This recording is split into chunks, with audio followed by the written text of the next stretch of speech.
वर्मा से पूछना था। क्या बोलो। चैप्टर कौन सा? कैलोरीमेट्री। एक मिनट हम भी खोल लें।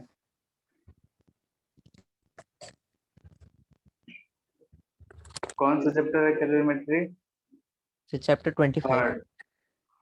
हाँ मतलब सर, थर्ड। सेकंड पार्ट में थर्ड है ना? हाँ सर।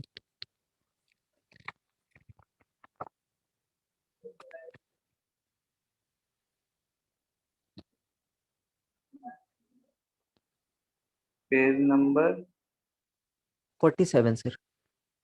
47। Question number 2।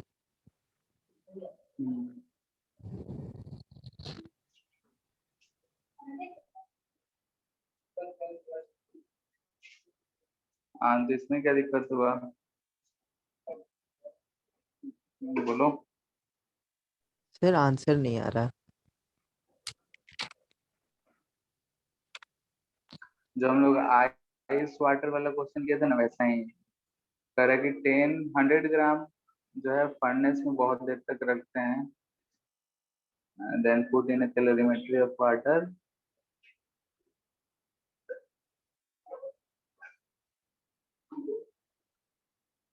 ठीक है, कैलोरीमेट्री जो है, कैलोरीमेट्री 10 ग्राम दे रहा है, कंटेनिंग इतना है 20 degree, then an equilibrium temperature of 60 degree. ठीक है, तो टोटल वाटर कितना हो जा रहा है? 250 ग्राम एट 20 डिग्री सेल्सियस। ठीक है, प्लस 100 ग्राम आयरन है, हमें नहीं पता है, एट 30 डिग्री सेल्सियस। यही है मिक्सचर है हमारा। Yes sir. क्लियर है? यहाँ पे 250 क्यों किए, ये बात समझ में आ रहा है? क्योंकि हाँ सर। कैलोरीमीटर है, यानी कि जिस कंटेनर में रखा हुआ है उसका इक्विवेलेंट कितना दे रहा है? 10 ग्राम। तो टोटल वाटर कितना हो गया? 250 ग्राम। ठीक है, और बोल रहा है कि जो इक्विलिब्रियम टेम्परेचर है 60, तो इसका भी टेम्परेचर कितना हो गया होगा? 60। 100 ग्राम एट 60 डिग्री सेल्सियस होगा। इसका टेम्परेचर ऑफ कोर्स घटा होगा और इसका टेम्परेचर बढ़ा होगा।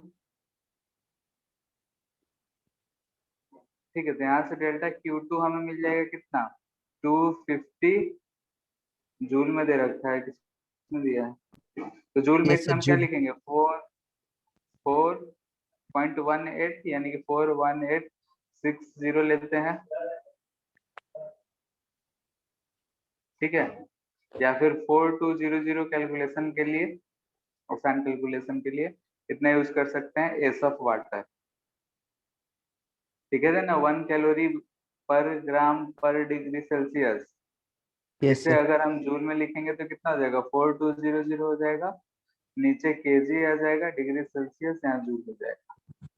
क्योंकि 1 कैलोरी बराबर 4.2 यूज करते हैं, कहीं कहीं 4.18 भी यूज होता है, तो कैलकुलेशन में थोड़ा सा हो सकता है कि क्वेश्चन 4.18 लिया हो तो थोड़ा डिफरेंट आ सकता है।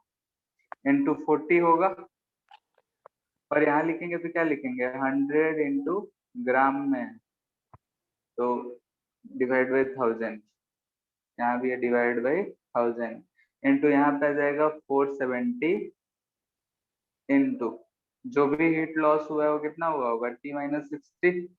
दोनों का आपस में बराबर कर देंगे। ठीक है, डेल्टा Q1 जो होगा वो किसके बराबर होगा? Delta Q2। यहाँ से सर T वही सर, 25 ग्राम 250 ग्राम नहीं कर रहे थे तो नहीं आ रहा था। 240 यूज कर रहे थे। Yes sir. ठीक है, नहीं तो बोले थे ना कि अगर वाटर इक्विवेलेंट यूज करते हैं हम लोग, यानी कि जो कंटेनर है उसके बदले पानी हम गर्म करते हैं। ठीक है, तो वही 10 दे रखा है, डायरेक्ट ही दिया है तो और भी अच्छा बात है। और और कुछ नहीं सर। ठीक है, और किसी को दिक्कत है?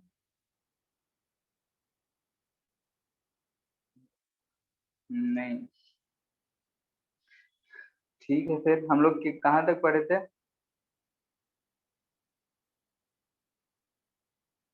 Linear type. एक्सपेंशन। ठीक है, लीनियर एक्सपेंशन हम लोग देख रहे थे, और लीनियर एक्सपेंशन में हम लोगों ने देखा था कि अगर हम किसी भी ऑब्जेक्ट को हीट करते हैं, लेंथ है, तो उसका जो लेंथ है वो कितना बढ़ता है, L equal to L nought one plus alpha delta T, ऐसा होता है। Yes sir. सर यहाँ पे आपने अल्फा का कोई स्पेसिफिक वैल्यू होता है क्या? नहीं, अल्फा जो है वो टेम्परेचर डिपेंडेंट होता है, लेकिन मोस्टली जैसे स्मॉल रेंज के लिए टेम्परेचर अगर बहुत कम रेंज है तो हम लोग कांस्टेंट मानते हैं, ठीक है, जो कि क्वेश्चन में दिया रहेगा लगभग। कोई स्पेसिफिक वैल्यू नहीं है, डिफरेंट डिफरेंट मटेरियल के लिए वो डिफरेंट वैल्यू आता है, ठीक है। और वो टेम्परेचर पे भी डिपेंड करता है, अगर बहुत ज्यादा वेरिएशन हो टेम्परेचर का तो अल्फा वैल्यू चेंज होता है, लेकिन हम लोग मेनली स्मॉल चेंजेस के लिए बात करते हैं तो अल्फा को कांस्टेंट मानते हैं। इसीलिए लास्ट में लिखाए भी थे कि अल्फा डिस्टेंस के साथ भी वेरी करता हुआ अगर फंक्शन मिले तो क्या कर सकते हैं, और टेम्परेचर के साथ वेरी करेगा तो कैसे सॉल्व करेंगे, ठीक है, लास्ट में सब लिखाए थे। Yes sir. ठीक है, तो उसी पर्पस के लिए था कि अल्फा कोई कांस्टेंट है, जैसे हमारा प्रोपोर्शनल कांस्टेंट आ रहा है, लेकिन ये यूनिवर्सल कांस्टेंट नहीं है। किसी मटेरियल, पार्टिकुलर मटेरियल के लिए भी हमेशा कांस्टेंट रहे जरूरी नहीं। हाँ, हो सकता है किसी एक क्वेश्चन के लिए स्मॉल चेंजेस के लिए कांस्टेंट दे दिया जाए। क्लियर है? Yes sir. ठीक है, नेक्स्ट जो है हमारा सुपरफिशियल या फिर एरियल एक्सपेंशन करते हैं, तो देखते हैं।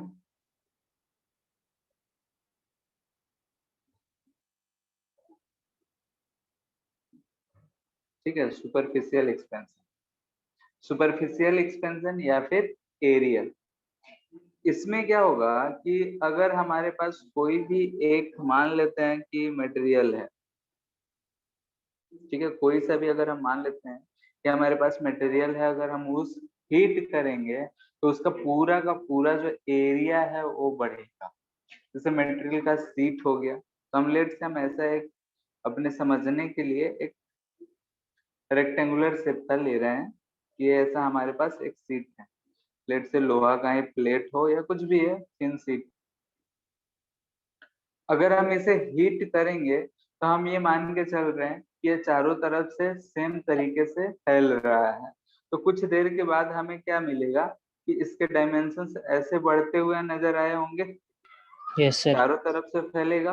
तो ये जो लेंथ है ये हो सकता है L1 प्लस डेल्टा टी हो जाएगा, ठीक है। ये क्या हो जाएगा, L2 प्लस डेल्टा एल, ठीक है। यानी कि ऐसा ही हमारा चेंजेस दिख रहा होगा। ये चेंज डेल्टा कितना आया होगा, तो हम इसको बोल सकते हैं कि ये जो भी आया होगा, डेल्टा एल फिलहाल लिखते हैं या डैश लिख लो ज्यादा अच्छा, ठीक है, ऐसा है। यानी कि जब हमने इसे हीट किया है तो ये मटेरियल जो है ऐसा बढ़ेगा। अब यहाँ पे एक चीज हम एज्यूम कर रहे हैं, एज्यूमशन क्या है कि ये जो मटेरियल है आइसोट्रोपिक मटेरियल है। आइसोट्रोपिक मतलब, बोलो। जो सभी डायरेक्शन में सेम प्रॉपर्टी शो करता हो। हाँ,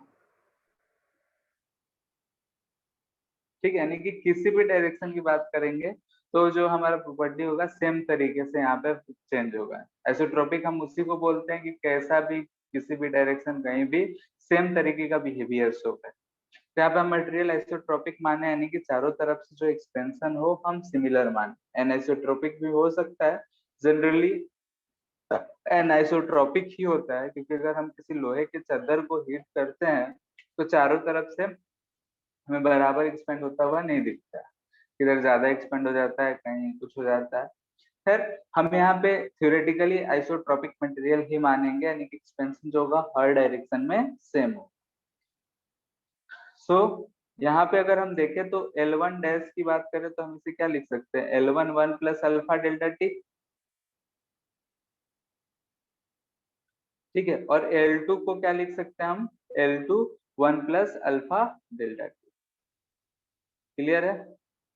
यानी कि L1 में इतना बड़ा है, L2 इतना बड़ा है। तो यहाँ पे अगर हम ध्यान से देखें कि अगर फाइनल एरिया लिखें, A लिख रहे हैं तो हमें कितना मिलेगा, L1 dash into L2 dash. ठीक है, तो यहाँ पे हम देख रहे हैं कि हिट किए तो इसका एरिया में चेंज आया, तो हम फाइनल एरिया निकालना चाहते हैं। तो यहाँ से हम इन दोनों को मल्टीपल करेंगे, L1 1 plus alpha delta T और L2 1 plus alpha delta T. यहाँ से अगर हम मल्टीपल कर रहे हैं तो देख रहे हैं L1 L2 ऐसा आ जा रहा है और यहाँ पे 1 प्लस अल्फा डेल्टा टी का स्क्वायर आ रहा है, ऐसा आ रहा है क्या? यहाँ पे ध्यान यस से देखो तो ये L1 L2 क्या है, इनिशियली इसका एरिया कितना होता, L1 into L2, L1 into L2। यानी कि ये हमें क्या रिप्रेजेंट करता है, इनिशियल एरिया। यहाँ पे अगर हम देखें तो 1 प्लस अल्फा, अल्फा का वैल्यू जो होता है बहुत छोटा होता है, 10⁻³ -4 का ऑर्डर का होता है। तो यहाँ पे जो ये वाला टर्म है ये 1 से बहुत छोटा है, तो हम उसे क्या लिख सकते हैं, 1 प्लस 2 अल्फा डेल्टा टी लिख सकते हैं क्या? ये अप्रोक्सीमेशन हम लोग बहुत यूज करते आ रहे हैं कि अगर x का वैल्यू 1 से बहुत छोटा है तो हम लोग nx लिख सकते हैं बाइनोमियल एक्सपेंशन से। बोलो ये सबको पता है, हाँ कि ना? Hello, yes sir. ठीक है, पता है ना सबको कि 1 plus X raise to power n होगा, तो ये 1 प्लस एन एक्स लिख सकते हैं, तो वहीं से हम यहाँ लिखे हैं। तो ये हमें मिल रहा है कि a equal to a nought 1 plus 2 alpha delta T.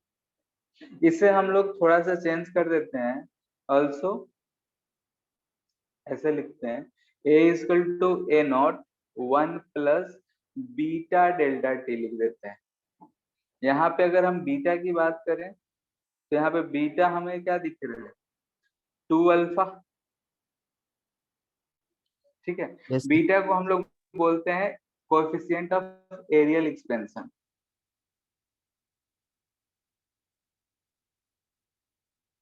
Of areal या फिर सुपरफिशियल एक्सपेंशन। ठीक है, बीटा का वैल्यू जो है हमें दिख रहा है कि 2 अल्फा आ रहा है। ठीक है, ये आइसोट्रोपिक के लिए, अगर आइसोट्रोपिक है तो हर डायरेक्शन में सेम तरीके से चेंज होगा। अगर एन आइसोट्रोपिक होगा तो एन आइसोट्रोपिक के लिए हम लोग क्या लिखेंगे, alpha X plus alpha Y, यानी कि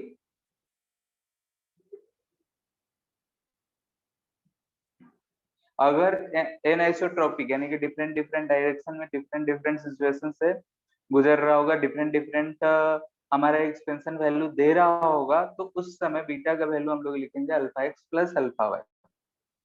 ठीक है, हमारे जो सिलेबस है उसके अनुसार 95 से 98% क्वेश्चन जो होंगे ये आइसोट्रॉपिक ही होंगे, एन आइसोट्रॉपिक बहुत ही रेयर मिलेगा।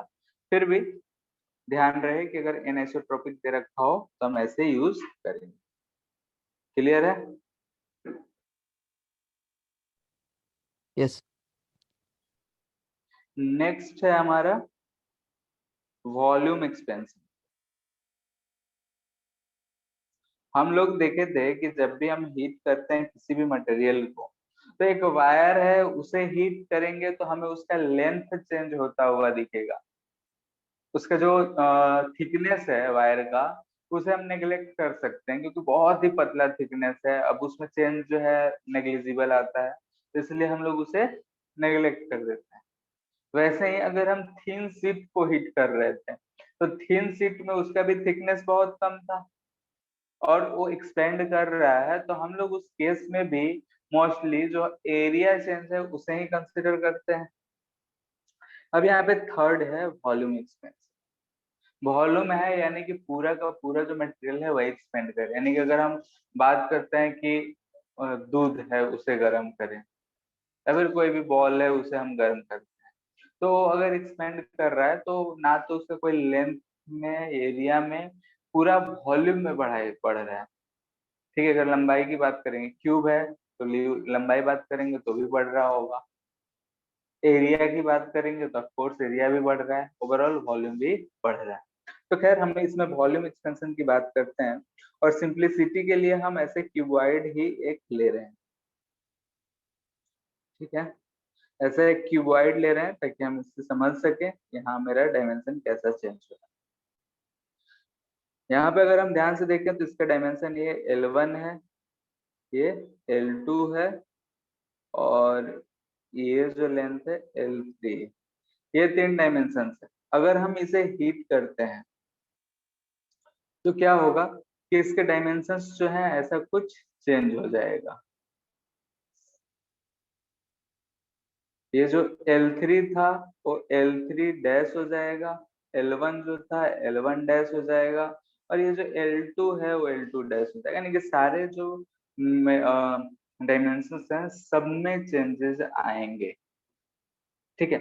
हम फिर से यहाँ आइसोट्रॉपिक माने हैं, यानी कि चारों तरफ से एक्सपेंशन को हम सिमिलर मान रहे हैं। तो हियर हम बोल सकते हैं, हीट डेल्टा क्यू दे रखे हैं, तो हियर हम बोल सकते हैं कि जो L1 होगा सेम टेम्परेचर से चेंज है, तो L1 1 plus alpha delta T होगा। L2 डैश जो होगा वो L2 into 1 plus alpha delta T होगा, एंड L3 डैश जो होगा वो L3 into 1 plus alpha delta T. तो यहाँ पे हमें फाइनल वॉल्यूम अगर हम फाइंड करें तो हमें क्या मिलेगा, L1 dash into L2 dash into L3 dash, ठीक है, जिसे हम भी बोल रहे हैं। तो ये अगर हम तीनों को प्रोडक्ट करें तो ध्यान से देखो L1 L2 L3, और यहाँ 1 प्लस अल्फा डेल्टा टी का क्यूब दिख रहा होगा। इन तीनों टर्म्स को अगर हम प्रोडक्ट करते हैं, L1 into 1 plus alpha delta T, L2 into 1 plus alpha delta T, and L3 into 1 plus alpha delta T, तो हमें ये चीज मिल रहा है। यहाँ ध्यान से देखो, तो ये हमें इनिशियल वॉल्यूम रिप्रेजेंट कर रहा है, यानी कि हम यहाँ बोल सकते हैं V equal to V nought 1 plus 3 alpha delta T.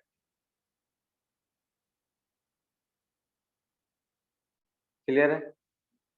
यहाँ पे फिर से हम लोग क्या करते हैं कि जो V है इसे हम लोग लिखते हैं V nought 1 plus gamma delta T,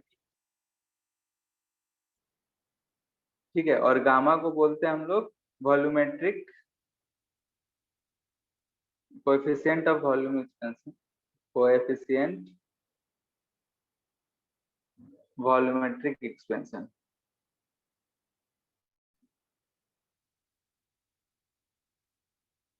again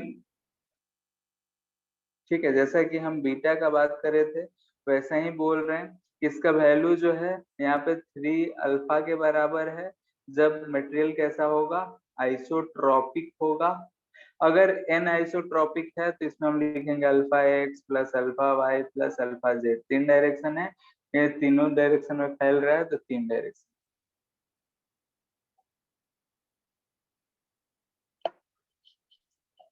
ठीक है। इतना बात में अगर किसी को कोई दिक्कत है कुछ पॉइंट में तो बोल लो।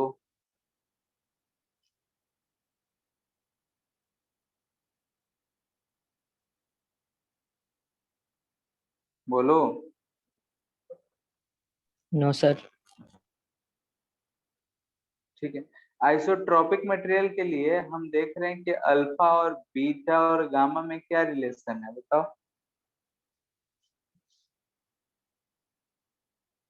1 बीटा 1:1:1। 1:2:3 होगा, यस सर। ठीक है। बीटा जो है 2 अल्फा के बराबर है और गामा जो है 3 अल्फा के बराबर है। तो ये अल्फा बीटा गामा में रिलेशन है 1:2:3। किसके लिए, ध्यान रहे, आइसोट्रॉपिक मटेरियल, ठीक है। आइसोट्रॉपिक होगा तो हर डायरेक्शन में सिमिलर बिहेवियर से शो करेगा। नोट, ठीक है, ये बात पता है पहले से फिर भी बता देते हैं। एरिया क्या होता है, L स्क्वायर होता है। जनरली अगर हम मान लेते हैं कि स्क्वायर है तो एरिया हम क्या लिखते हैं, साइड का स्क्वायर, लेंथ का स्क्वायर, ठीक है। सिलेंडर होगा तो पाई आर स्क्वायर बॉटम का होगा, 2 पाई आर एल जो है कर्व एरिया होगा। फिर हम बोल रहे हैं कि अगर स्क्वायर है सिंपल में, प्रोसेस हम सिर्फ समझा रहे हैं, हर के लिए अलग अलग हम नहीं बताने जा रहे हैं। तो सिंपल एरिया जो होता है एल स्क्वायर होता है। तो कभी कभी हमें चेंज इन एरिया पूछ सकता है, फ्रैक्शन चेंज इन एरिया। तो फ्रैक्शन चेंज इन एरिया कैसे लिखेंगे बोलो?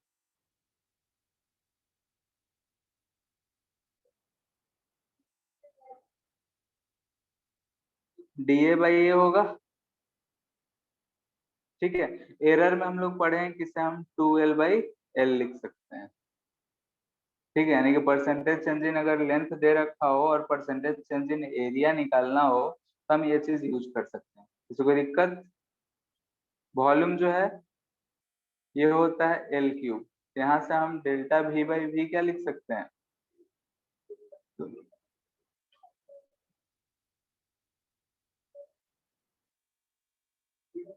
इसमें किसी को दिक्कत है तो बोलो। ये कहाँ से आता है सब कुछ पहले से पता होना चाहिए, क्योंकि एरर में ये सारे काम किए होगे, ठीक है। तो इस पे कुछ क्वेश्चंस करते हैं।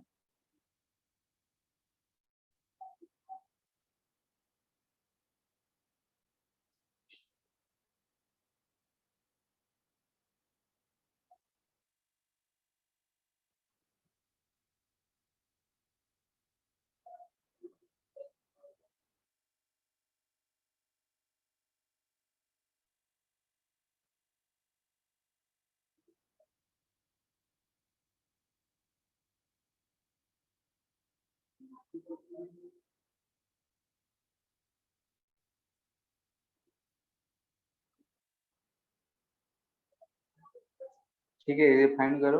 What is percentage change in length of 1 metre iron rod if change in temperature?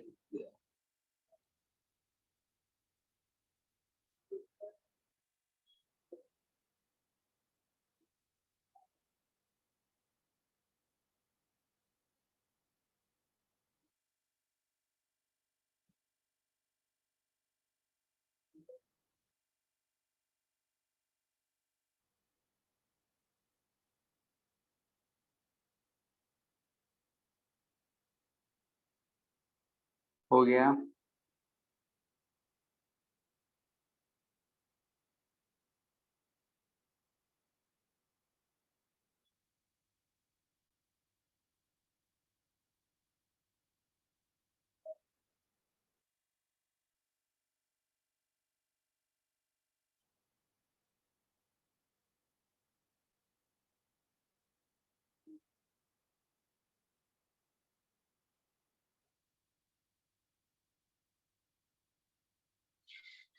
बोलो फर्स्ट का आंसर क्या है?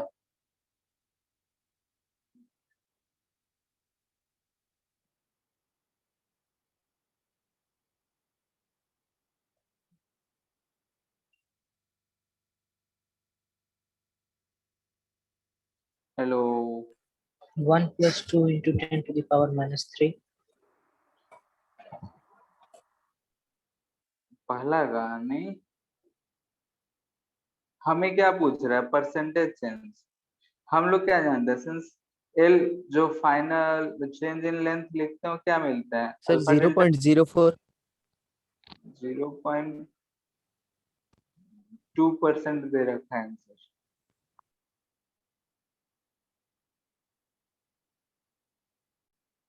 अरे बोलो डेल्टा एल इक्वल टू क्या होता है? एल अल्फा डेल्टा टी होता है,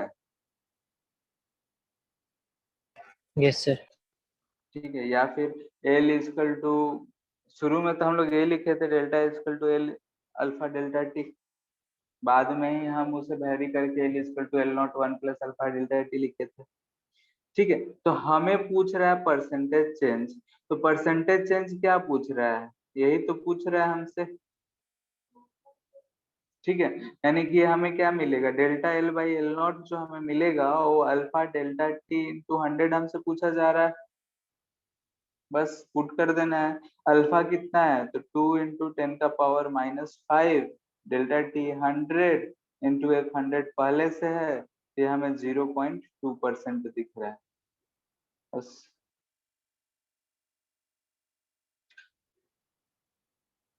समझ आया? पता नहीं तुम लोग क्या क्या कर रहे हो। हमें क्वेश्चन ध्यान से देखो, परसेंटेज चेंज पूछ रहा है। परसेंटेज चेंज क्या होता है? Change upon original into 100। ठीक है, तो हम जानते हैं ये भी, अगर फॉर्मूला याद रखो तो यहाँ से भी हम लोग इसे समझ सकते हैं। L minus L not by L, यही चीज है delta L by L not. तो हम यहाँ से आसानी से क्या कर सकते हैं, फ्रैक्शन चेंज दिख रहा है उसमें 100 से मल्टीपल कर दिए तो परसेंटेज चेंज होगी। क्लियर है? यस। Yes, sir. ठीक है, नेक्स्ट।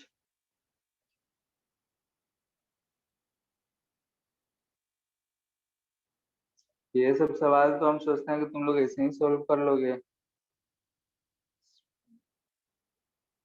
ऐसा करोगे कैसे काम चलेगा?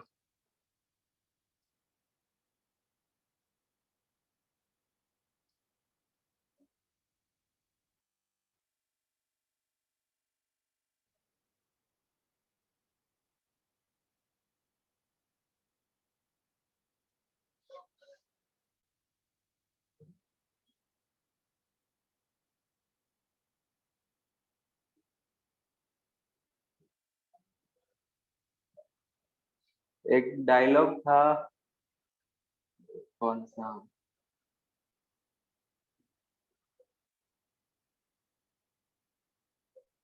अब ऋतिक रोशन का एक मूवी आया था, क्या नाम था उसका, जो पटना में मैथ पढ़ाते हैं, कौन सर है उनके नाम पे? Super 30. हाँ, सुपर 30। Anand sir. देखे हो सर? आनंद सर, सुपर 30 देखे हो? उसमें एक डायलॉग था कि वो बच्चा सब रहता है, वो लोग वो डायलॉग मार रहा होता है कि तुम्हारे पास जिंदगी में खोने के लिए क्या है।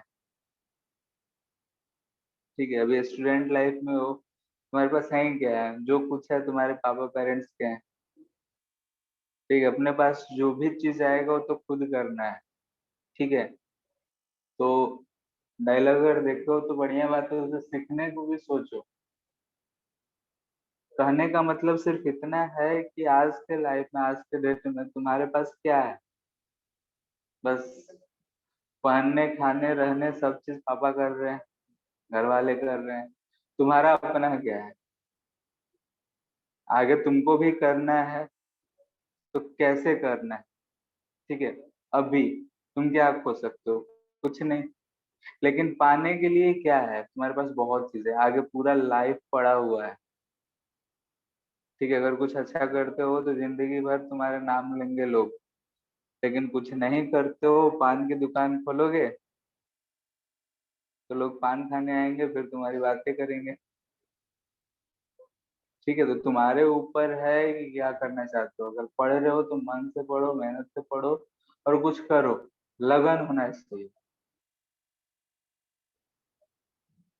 ठीक है, माइंड को कंसंट्रेट, जो भी जो काम करने बैठते हैं, हाँ ये काम हमें करना है तो करना है। ठीक है, कोई कष्ट होगा होगा। ठीक है, सेकंड क्वेश्चन हो गया। क्या होता है a nought one plus beta delta t? ये तो सबको आ गया होगा, तो ऐसा है।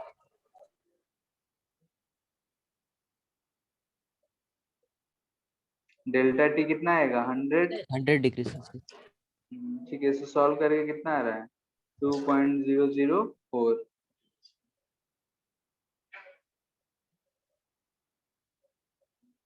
सही आ रहा है ना? यस।2+4, ठीक है।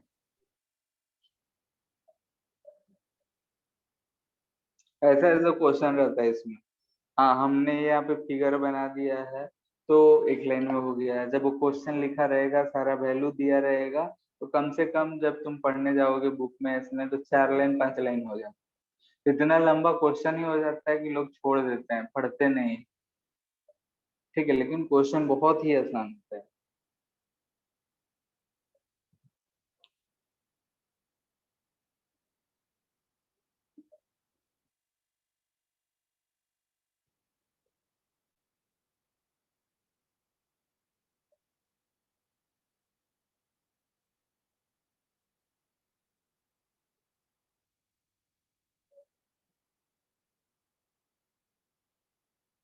अगर हम टेम्परेचर चेंज कर रहे हैं किसी एक क्यूबॉइड का, ठीक है, जिसका डायमेंशन ऐसे दे रखा है, फाइंड, तो परसेंटेज चेंज इन लेंथ 1% है, percentage change in area and volume. ठीक है, क्वेश्चन को ध्यान से पढ़ो, क्या पूछ रहा है और कैसे अप्रोच करेंगे। ठीक है, क्योंकि ये हम एक पार्टिकुलर क्वेश्चन ये सीखने के लिए नहीं कर रहे हैं। ऐसा करो कि अभी हम लर्निंग पीरियड में, तो लर्निंग पीरियड में हम भले ही ज्यादा टाइम दें, लेकिन ऐसा दें कि ऐसा क्वेश्चन अगर हमारे सामने से आए तो दोबारा नहीं छूटना चाहिए। ठीक है, परसेंटेज चेंज ये सब आ रहा है, तो यहाँ पे परसेंटेज चेंज हम ऐसा सीख लें कि आगे कहीं भी आ जाए, किसी चीज का भी परसेंटेज चेंज पूछे, हमें कंसेप्ट पता होना चाहिए। ठीक है, तो दो ही रूल है अच्छा करने का, एक तो है कंसेप्ट, दूसरा है प्रैक्टिस। कंसेप्ट रहेगा तो हाँ, क्वेश्चंस तुम कर सकते हो, कंसेप्ट सीखे हो, एक दिन में नहीं, 2 दिन में नहीं, 4 दिन अगर लगे रहे, कंसेप्ट सही है तो सीख जा, कर लोगे क्वेश्चन। लेकिन हमारे पास उतना समय नहीं है, तो प्रैक्टिस बहुत जरूरी है, क्योंकि प्रैक्टिस हमें क्या देगा, टाइम सेविंग कंसेप्ट देगा, कैलकुलेशन फास्ट कराएगा, क्योंकि हमें 3 घंटे जो एग्जाम देना है उसी में करना है। भले ही हम सब जानते हो और हमें 3-4 घंटा मिल जाता तो हम सारे क्वेश्चन कर लेते, लेकिन उससे कोई फायदा नहीं है बाहर निकल के कहने से। जो करके आना है एग्जाम टाइम में कर, इसलिए अभी से प्रैक्टिस में लग जाओ, कंसेप्ट क्लियर रखो, प्रैक्टिस में लग जाना है। 2 साल, अब तो 1 ही साल बच रहा है, सोचो कि 1 साल दुनिया के मोह माया खत्म करो, ऐसे भी कोरोना है, लॉकडाउन है, ठीक है, बैठ के पूरा खत्म करो। एक बार अगर पूरा पढ़ लिया तो लगेगा समय ही समय है, सब चीज तो पढ़ लिया, अब क्या पढ़े। ठीक है, इतना लंबा सिलेबस नहीं है हमारा।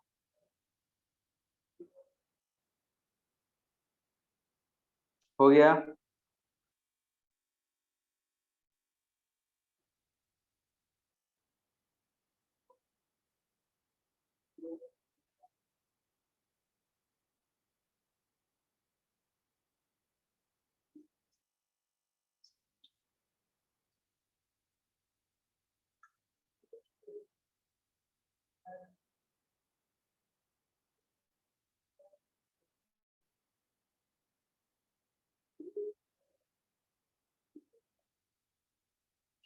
हुआ क्या, क्या दे रखा है क्वेश्चन में, यहाँ ध्यान से देखो, परसेंटेज चेंज इन लेंथ, यानी कि delta L by L into 100 हमें दे रखा है, और वो कितना है, 1% है, ये दे रखा है।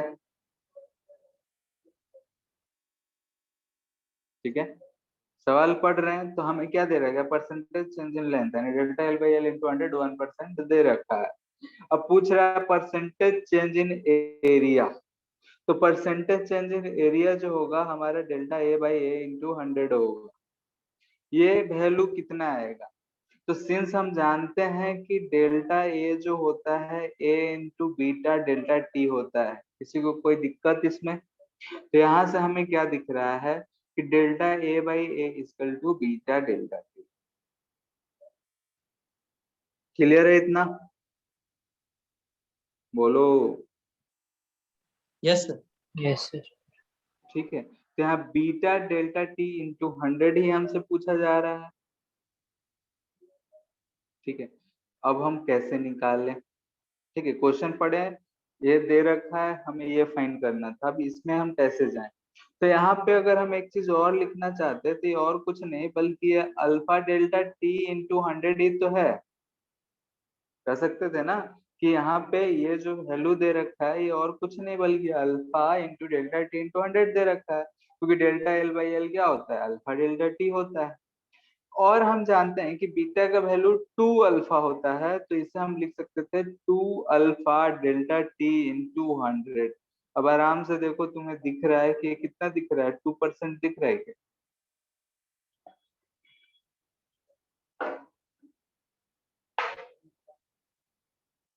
दिख रहा है? Yes, sir. ठीक है, तो अप्रोच, हमेशा क्वेश्चंस पे अप्रोच ऐसे करो कि हाँ हमें क्या दे रखा, माइंड एकदम क्लियर होना चाहिए, कंसेप्ट क्लियर होना चाहिए। माइंड कंसेप्ट रहेगा तो अपने आप ऐसे सवाल बनते जाएंगे, इधर उधर भटकेगा नहीं, इसीलिए प्रैक्टिस इंपॉर्टेंट है।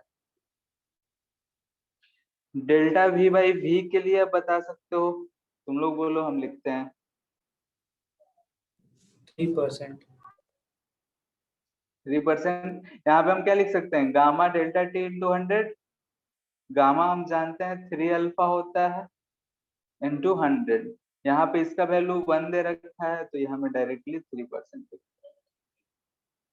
सॉल्व। ठीक है,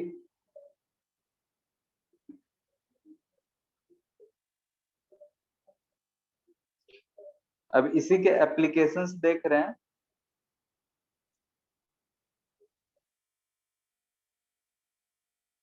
ठीक है, पहला है एक्सपेंशन ऑफ कैविटी।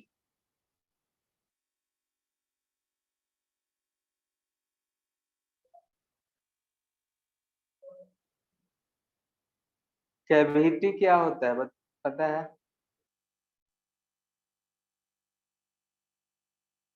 कैविटी का मतलब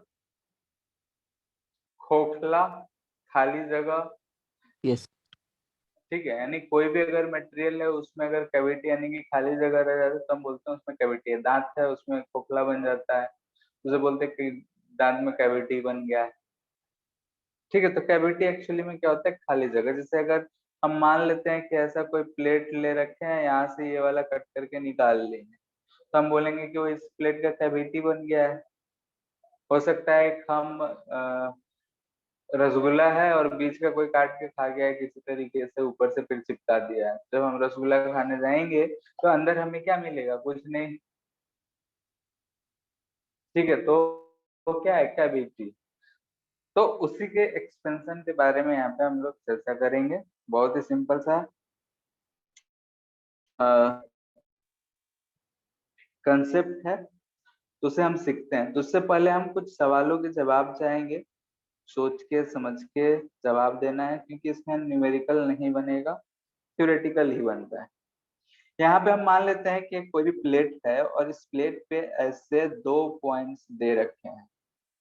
ठीक है, अगर हम इसे हीट करेंगे तो डिस्टेंस बिटवीन ए बी जो होगा वो बढ़ेगा या घटेगा? बढ़ेगा। बढ़ेगा सर. बढ़ेगा। ठीक है, क्योंकि एक्सपेंड हो रहा है, एक्सपेंड होगा तो हर यहाँ पे कहीं भी 2 पॉइंट्स ले ले, दोनों पॉइंट्स के बीच का दूरी बढ़ेगा। क्लियर है?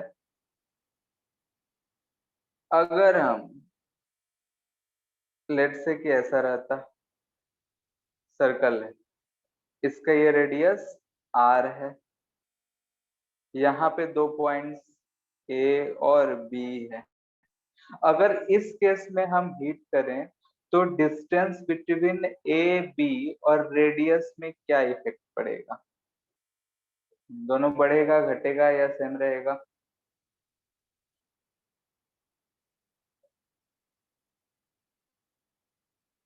रेडियस क्या होगा बोलो? दोनों बढ़ेगा सर. बढ़ेगा।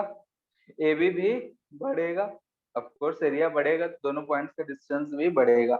स्फीयर होता तब भी बढ़ता। ठीक है, तो ये बात तो हम जान गए। तो लेट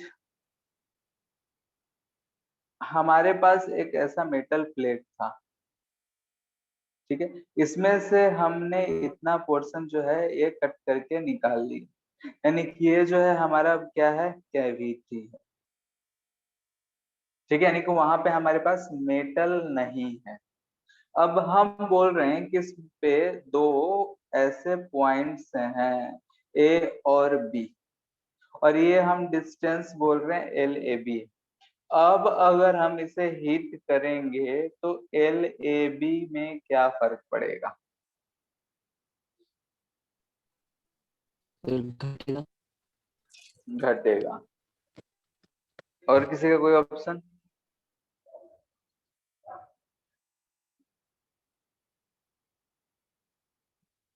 चलो मान ठीक है। डिक्रीज करेगा, हाँ डिक्रीज करेगा सर।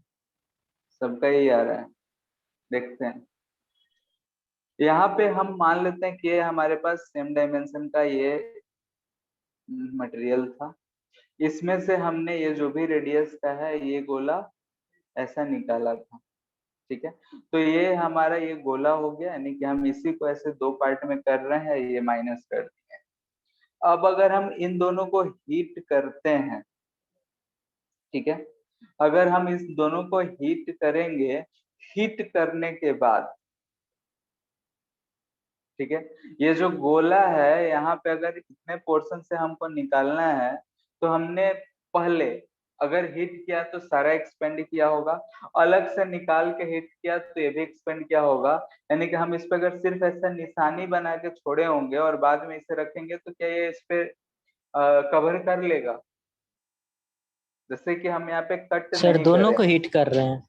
हाँ पहले सुन लो, ये हमारे पास मेटल है, हम इसे कट नहीं कर रहे हैं, ठीक है। यहाँ पे हम सिर्फ इस पे दाग लगा दिए और हीट कर दिए, तो ये सारे जो हमारा ये दाग है, यानी कि ये जो रेडियस डायमीटर जो भी है वो चेंज हुआ होगा। उतने ही डायमेंशन का सेम मटेरियल का हम यहाँ पे कोई दूसरा मटेरियल लिए हैं, इसे भी हिट किए तो ये भी चारों तरफ से एक्सपेंड हुआ होगा। क्लियर है? अब अगर हम इसे उठा के इस पे पुट करेंगे तो क्या ये वाला जो हमारा है, ये ऊपर ये जो मार्क किए हुए हैं उसको ढक लेगा या नहीं? ढक लेगा।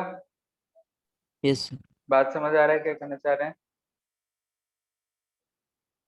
ठीक है। Yes sir. तो यहाँ भी वही सिचुएशन है कि यहाँ पे हमने इस मटेरियल को निकाल तो दिया है, ठीक है, लेकिन अगर उसे हम सेपरेटली अगर हिट करें तो इसका भी एक्सपेंशन वैसा ही होगा कि अगर हम ये एक्सपेंड करने के बाद अगर हम पुट करें तो फिर से वो अपने स्पेस में पहुंच जाएगा, यानी कि फिर से इस होल में वो ऑक्युपाई कर जाएगा।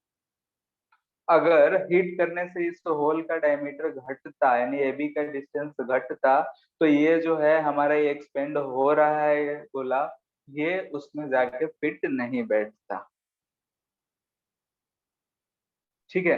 तो एक्चुअली यस में क्या होता है कि दो पॉइंट्स, कोई भी इनसाइड में दो पॉइंट्स हों, बैक कैविटी रहे चाहे नहीं रहे, सबका वाइब्रेशन होगा और सबके बीच का दूरी बढ़ता है। तो ये जो हम लोग डिक्रीज लिखे हैं, डिक्रीज नहीं होगा। तो कॉपी में लिख रहे हो तो डिक्रीज लिख के इसे गलत काट दो, ये गलत है। क्या होगा एलएबी? इट इंक्रीजेस, ठीक है। गलत काटने के लिए इसलिए बोल रहे हैं क्योंकि कभी भी अगर कॉपी खोलोगे तो पता चल जाएगा कि हाँ हम क्या गलती करे थे। एक्चुअली में हमेशा यही गलती होता है, जो नहीं पढ़ा जाना है तो हमेशा यही कहता है कि भाई हिट कर रहे हैं एक्सपेंड हो रहा है, अंदर भी तो एक्सपेंड करेगा, लेकिन एक्चुअली में अंदर एक्सपेंड कैसे करेगा? अंदर में हम क्या कर रहे हैं, जब एक्सपेंड हम बोल रहे हैं इन दोनों के बीच का दूरी घटेगा, यानी कि उसका डायमीटर घटेगा, यानी कि हम उन दो पॉइंट्स जो यहाँ पे एक मॉलिक्यूल ए पे और जो मॉलिक्यूल बी पे है उनके साथ तो हम अत्याचार कर रहे हैं, ठीक है। वो तो जो मॉलिक्यूल्स थे उनके बीच का भी दूरी तो बढ़ना चाहिए था, क्योंकि हम शुरू से जानते हैं कि अगर हम हीट करेंगे तो दो मॉलिक्यूल्स के बीच का दूरी बढ़ेगा। तो हम या तो ए और बी जो दोनों पॉइंट्स को हम ले रहे हैं वहां जो मॉलिक्यूल्स है उनके साथ अत्याचार कर रहे हैं घटाकर, ये तो नाइंसाफी हो गया, है कि यस नहीं? Yes sir.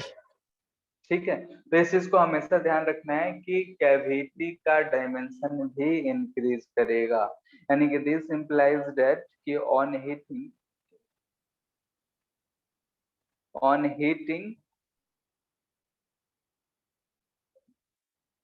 distance between any two molecules will increases, ठीक है। कोई सा भी दो मॉलिक्यूल ले ले उनके बीच का डिस्टेंस क्या होगा? बढ़ेगा। क्लियर है? यानी कि यहाँ से हम बोल सकते हैं कि therefore डायमेंशन ऑफ कैविटी भी जो होगा ऑल्सो इंक्रीजेस, ठीक है, तो ये मिसकंसेप्शन हमेशा रहता है, हमेशा लोग गलती करते हैं कि कैविटी को भी अंदर मटेरियल है, नहीं मटेरियल नहीं एक्सपेंड कर रहा है, लेकिन ऐसा नहीं। अंदर भी जो 2 पॉइंट्स है कैविटी है, तब भी वहां कैविटी का भी डायमेंशन बढ़ेगा।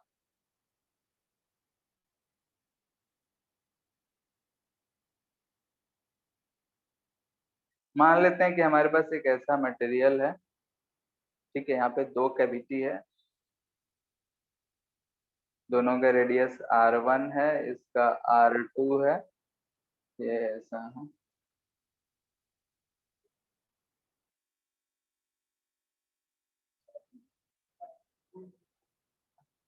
इन दोनों के बीच का दूरी D है, ये लेंथ L है, ये लेंथ B है, और ये दोनों जो है ये कैविटी है, हम बोलते हैं।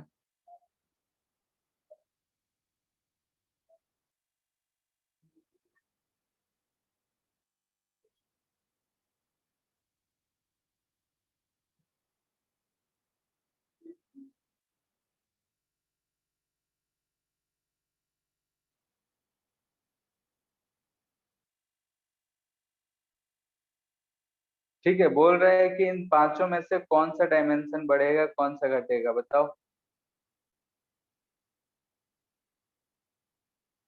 एल क्या होगा, लेंथ बढ़ेगा घटेगा?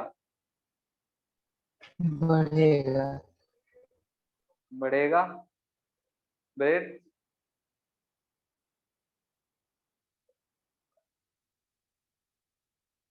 बढ़ेगा। बोलो भाई। Yes sir. सर एल ये का भी बढ़ेगा। बढ़ेगा। R1 R2 कैविटी है तो ये भी बढ़ेगा। डी यस क्या सर, होगा, ये वाला डिस्टेंस क्या होगा वाह। बताओ। बढ़ेगा सर। ये भी बढ़ेगा। ठीक है, ऐसा नहीं कि कैविटी भी बड़ा हो रहा है तो बीच में कम होगा, वो भी बढ़ेगा। क्लियर है, तो ये ध्यान रखना है,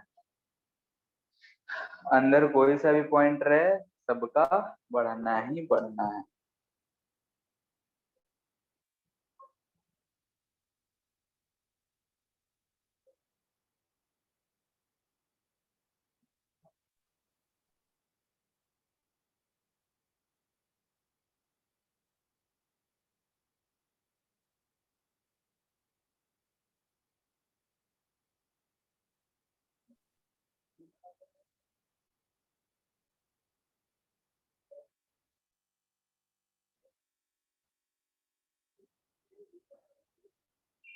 ठीक है,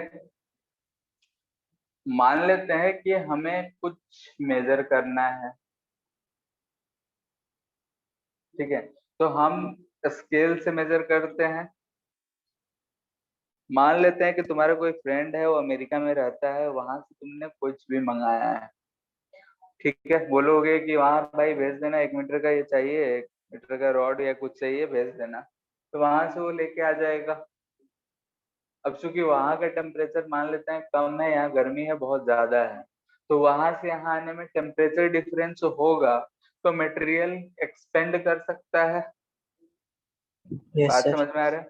ठीक है, अगर हम मान लेते हैं कि यहीं पे हमारे पास ऑब्जेक्ट है, लेकिन हमें उसे मापने के लिए स्केल नहीं है, तो हमने अपने दोस्त से कहा कि भाई स्केल लेते आना आना, तो अमेरिका में खरीदा भाई, 1 मीटर का स्केल खरीदा, यहाँ आता है तो ज्यादा हो गया होगा, बढ़ सकता है मेटल का है तो, क्योंकि यस वहां का सर। टेम्परेचर हम ये अज्यूम कर रहे हैं कि वहां का टेम्परेचर कम है एज कम्पेयर टू यहाँ का टेम्परेचर।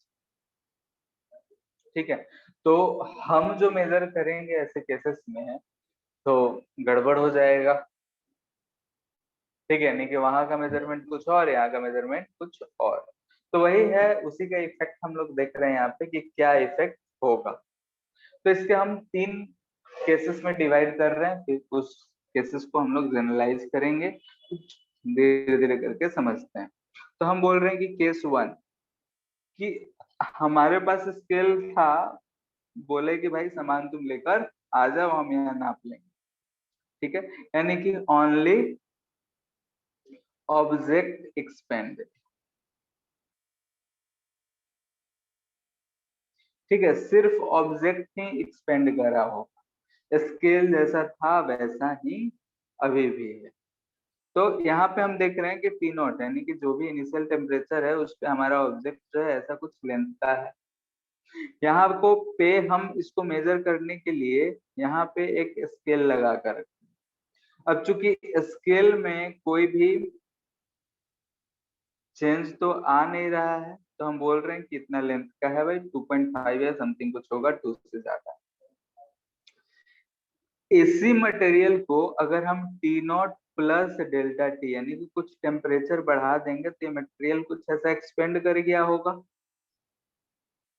बोलो। तो Yes, यहाँ sir. पे अब रीडिंग जो होगा अब हमें क्या मिलेगा, यानी कि एक्चुअल रीडिंग जो है ये था हमारा, दिख रहा है, यानी कि अगर इसका Yes, sir. लेंथ L1 था या फिर L0 था तो ये इसका एक्चुअल रीडिंग 2 पॉइंट समथिंग हमें मिल रहा है। लेकिन जब एक्सपेंड कर गया है हम उसी स्केल से मेजर करेंगे तो हमें लेंथ क्या मिलेगा, 2.5 ही मिलेगा या 3 पॉइंट समथिंग, जैसा कि हम फिगर बनाए 3 से कुछ ज्यादा हो जा रहा है। Yes, sir. ठीक है, तो ये अगर हम लेंथ की बात कर रहे हैं यानी कि हमारा लेंथ L कितना आया होगा, तो L हम बोल सकते हैं कि L not 1 plus alpha not delta T होगा। अल्फा नॉट हम बोल रहे हैं कि फॉर ऑब्जेक्ट, ठीक है, ऑब्जेक्ट के लिए कोई दिक्कत इसमें, यानी कि अगर हम सिर्फ ऑब्जेक्ट की बात करें, नहीं कि अभी तक जो हम लोग पढ़े हैं तो सिर्फ एक मटेरियल के लिए ही पढ़े हैं, तो उसका लेंथ जितना बढ़ा है स्केल बाई जैसा था वैसा जो है रीडिंग करके हमें दे देगा, कोई दिक्कत नहीं है इसमें, ये तो हम लोग शुरू से ही करते हैं। लेकिन ऐसा क्या होगा, ऑब्जेक्ट हमारे पास ही है लेकिन हम स्केल दूसरी जगह से मंगाए हैं, तब तो दिक्कत हो जाएगा, या तो स्केल का एक्सपेंड होगा या फिर कंट्रैक्ट हो गया होगा। ठंडे जगह से मंगाए हैं तो एक्सपेंड हुआ है, गर्म जगह से मंगाए हो तो कंट्रैक्ट करेगा, तब क्या होगा। तो वही देखते हैं केस 2,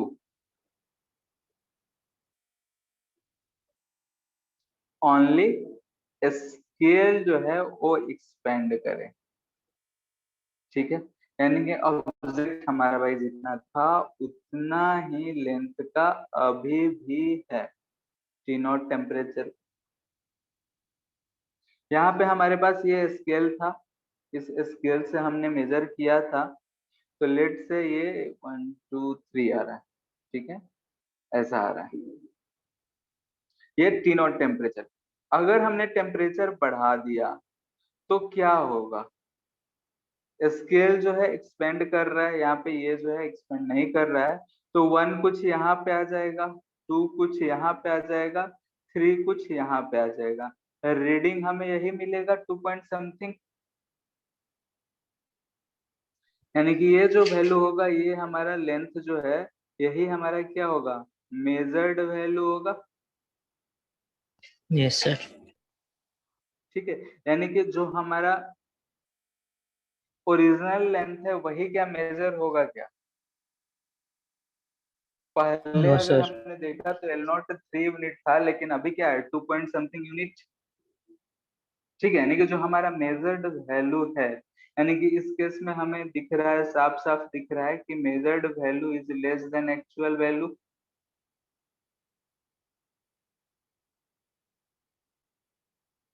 ठीक है, तो वो मेजर्ड वैल्यू कितना होगा बता सकते हो,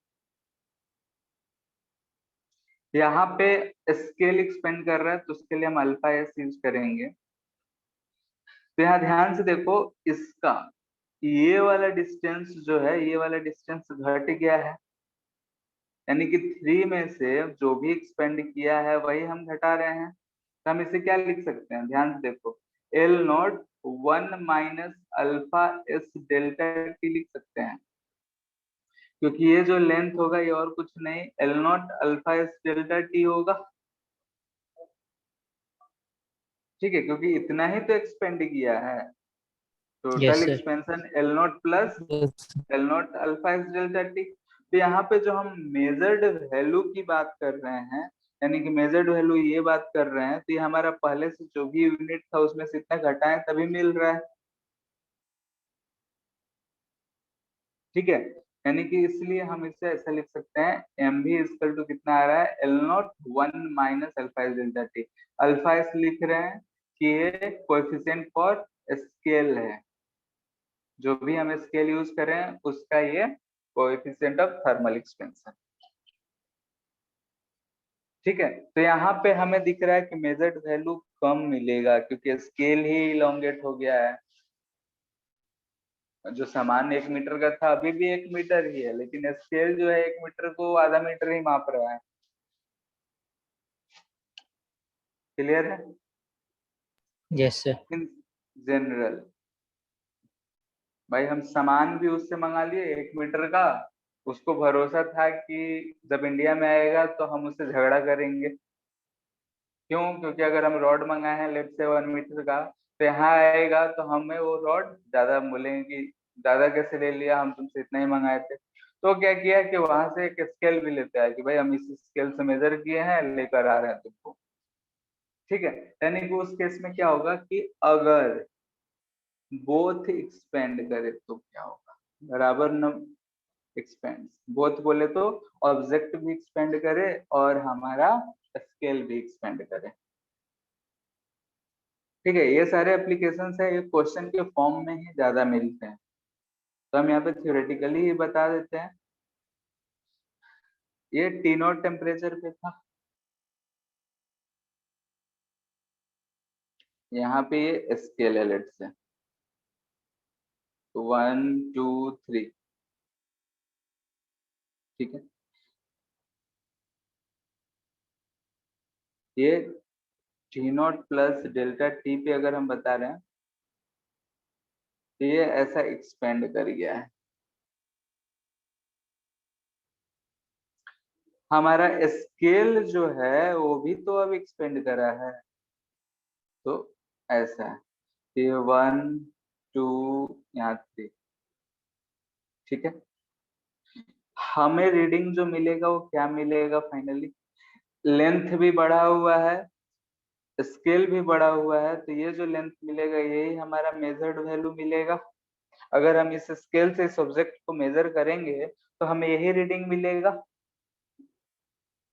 इसमें रीडिंग ऑफ स्केल हमसे पूछा जाएगा, तो रीडिंग ऑफ स्केल क्या होगा बता सकते हो?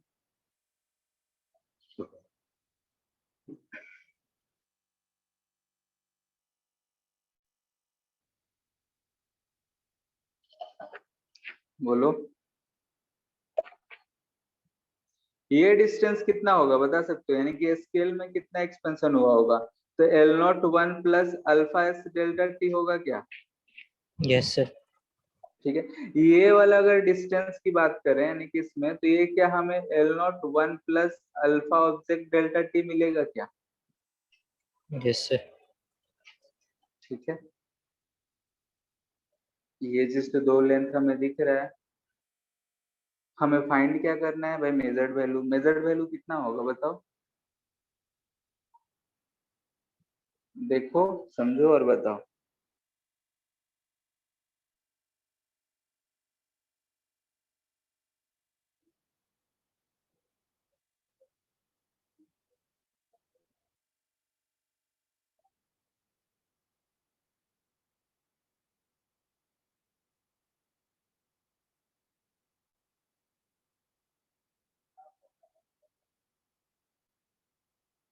सिर्फ स्केल के लिए लिखते तो ये जो एक्सपेंशन है ये क्या हम लिख सकते थे, L not alpha S delta T है।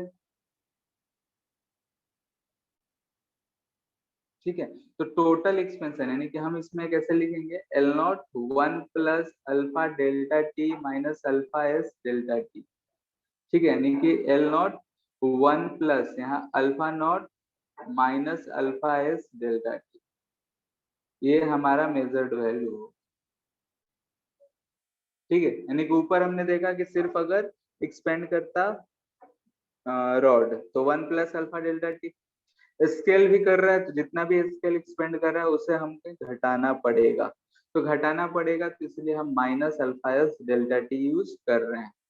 ठीक है, तो ये जनरल केस है, बाकी दोनों स्पेशल मतलब स्पेशल केसेस थे कि सिर्फ एक बड़े, तो ये वाला चीज हमें ध्यान में रखना है कि हमेशा ये चीज यूज करना है। ठीक है, स्केल जो एक्सपेंड करेगा जितना भी वो बढ़ेगा उतना हमें घटाना होगा। यहाँ पे अगर हम ध्यान दें थोड़ा सा, तो इफ हम मान लें कि डेल्टा टी जो है ग्रेटर है, यानी कि हम हीट कर रहे हैं, ठीक है, हीटेड, कंट्रैक्ट नहीं हो रहा है, यानी कि टेम्परेचर घट नहीं रहा है। तो यहाँ पे ध्यान से देखो कि अगर ये ऐसा है तो क्या होगा। केस बन रहा है कि एक अल्फा नॉट जो है वो ग्रेटर देन अल्फा एस हो सकता है, यानी कि ये वाला वैल्यू जो है हमारा alpha not minus alpha S वो पॉजिटिव होगा। तो इस केस में हमें क्या दिखेगा कि जो मेजर्ड वैल्यू होगा वो ग्रेटर देन एक्चुअल वैल्यू मिलेगा। लेकिन अगर alpha not less than alpha S, यानी कि एक्सपेंशन ऑफ रॉड जो है स्केल के एक्सपेंशन से कम है, तो उस समय हमें दिखेगा कि मेजर्ड वैल्यू जो है एक्चुअल वैल्यू से कम, यानी कि हमने 3 मीटर मेजर करके लाए थे, जब हम इस स्केल से मेजर किए तो हमें 2.5 मीटर ही मिल रहा है। बढ़ा है, एक्सपेंड हुआ है, ठीक है, लेकिन हम उस स्केल से मेजर कर रहे हैं तो जो मेजर्ड वैल्यू आ रहा है वो कम ही आ रहा है। बात क्लियर है इतना?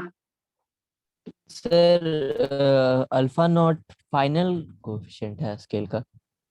अल्फा नॉट ऑब्जेक्ट का है, ऊपर लिखे थे। अल्फा नॉट क्या है? फॉर ऑब्जेक्ट, ठीक है। Alpha not coefficient of thermal expansion for object and alpha S जो है वो स्केल का है। क्लियर है? Yes sir. अल्फा नॉट यानी कि अल्फा ऑब्जेक्ट अगर ज्यादा एक्सपेंड कर रहा है, यानी कि अल्फा नॉट ज्यादा है अल्फा एस से, तो यहाँ पे ऑब्जेक्ट ज्यादा एक्सपेंड कर रहा है एज कम्पेयर टू स्केल, इसलिए हमें मेजर्ड वैल्यू जो एक्चुअल वैल्यू से ज्यादा मिल रहा है।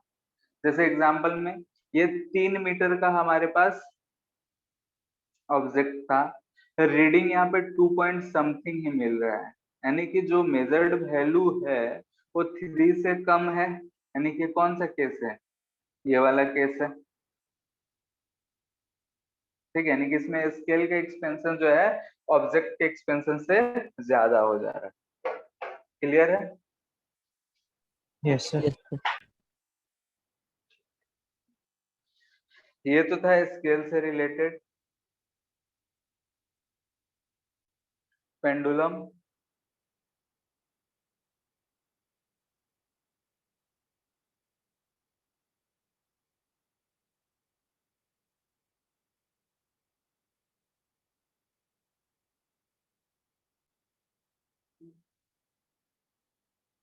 ठीक है।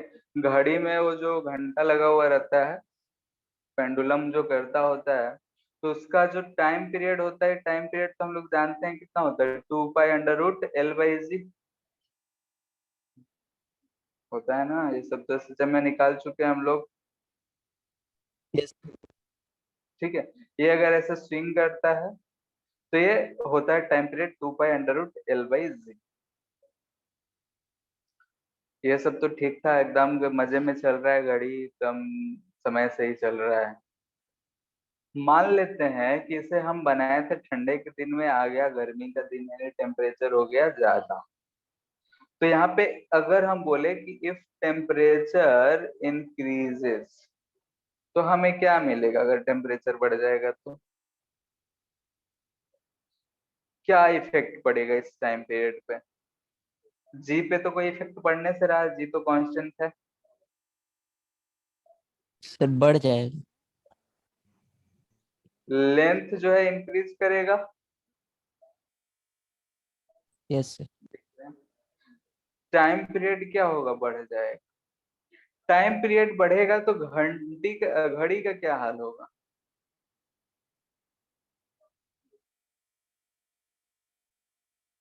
फास्ट कहेंगे, घड़ी फास्ट हो गया या स्लो हो गया है? स्लो हो जाएगा सर। स्लो। स्लो हो जाएगा, क्योंकि जो पहले ये यहाँ से यहाँ जाने आने में 1 सेकंड लगा रहा था अपने ओरिजिनल घड़ी के हिसाब से, अब वो मान लेते हैं 2 सेकंड लगा रहा है, तो घड़ी तो स्लो हो गया। भले ही टाइम पीरियड हमारा बढ़ गया हो, यानी कि एक रोटेशन होने में उसका टाइम पीरियड ज्यादा, अब यानी ओरिजिनल घड़ी के हिसाब से वो ज्यादा लगा रहा है, यानी कि हमारा जो घड़ी है वो क्या हो गया है, स्लो हो गया है। ठीक है, यानी कि अगर हम ऐसा घंटा है तो घंटा वाला जो घड़ी है उसके लिए है, तो उसमें अगर हम टेम्परेचर बढ़ा रहे हैं, टाइम पीरियड इंक्रीज कर रहा है पेंडुलम तक यहाँ है, अगर घड़ी जोड़ देता है तो घड़ी जो है हमारा स्लो हो। तो चूंकि यहाँ पे हम टेम्परेचर टी नहीं यूज कर सकते हैं क्योंकि टाइम पीरियड टी यूज किए हैं, इसलिए हम यहाँ पे टेम्परेचर को थीटा से लिखेंगे। कोई दिक्कत है इसमें? नो।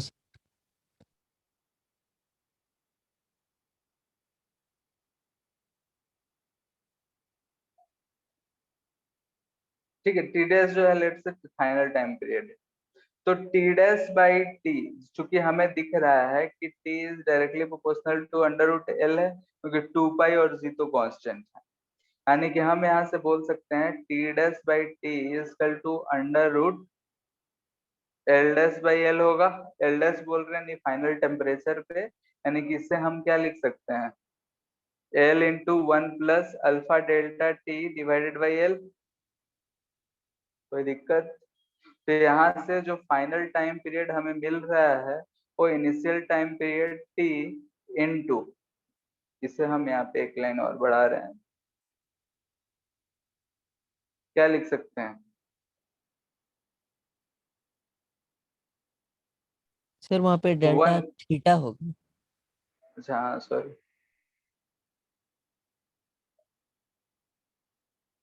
ठीक है, तो यहाँ पे डेल्टा थीटा है तो ये फिर से कम है, तो इसे हम बाइनोमियल एक्सपेंशन से ऐसा लिख सकते हैं, लिख सकते हैं, बोलो। यस। ठीक है, तो यहाँ से हम -1 इधर लाएंगे, तो T dash minus T by T, यानी कि ये हमें फ्रैक्शन चेंज दे रहा है। इसमें अगर हम 100 से मल्टीपल कर दे तो परसेंटेज चेंज मिल जाएगा। ठीक है, तो यहाँ पे आ रहा है हाफ अल्फा डेल्टा टी, यानी जो टेम्परेचर टाइम पीरियड का चेंज है वो इस फंक्शन पे डिपेंड करता है। ठीक है, यहाँ से हम बोल सकते हैं कि जो चेंज इन टेम्परेचर होगा in half into alpha delta theta into T होगा।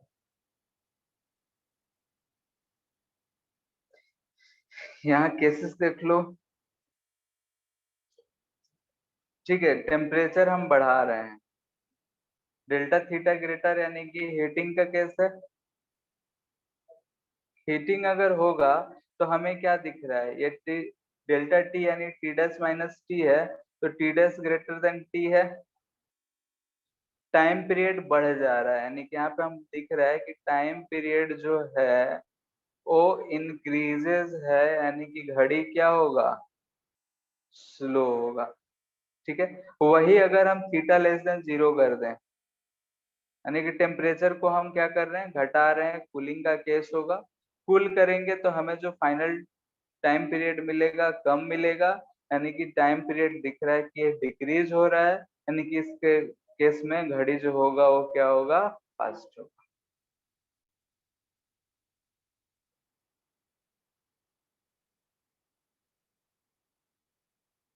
कोई दिक्कत यहाँ तक?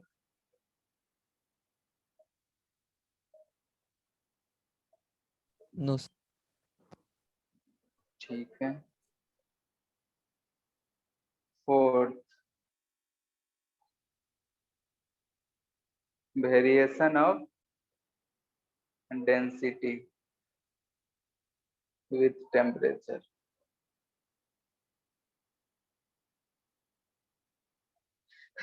टेम्परेचर बढ़ाएंगे तो डेंसिटी पे क्या इफेक्ट पड़ेगा, बोलो ऐसे सोच के अपने से। सर घटेगा। घटेगा क्यों? सर वॉल्यूम बढ़ेगा और मास तो कांस्टेंट रहेगा इसमें।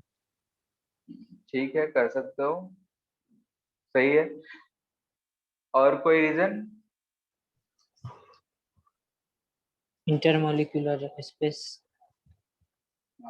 हाँ, इंटरमोलिकुलर जो बॉन्डिंग होगा वो टूटेगा। ठीक है। Yes, yes. इंटरमोलिकुलर बॉन्डिंग जो हो रहा है टूट रहा है, तो मॉलिक्यूल और थोड़ा क्या हो जाएगा, डेंसिटी उसका घट जाएगा। Yes, ठीक sir. है, तो ऐसा कर सकते हैं।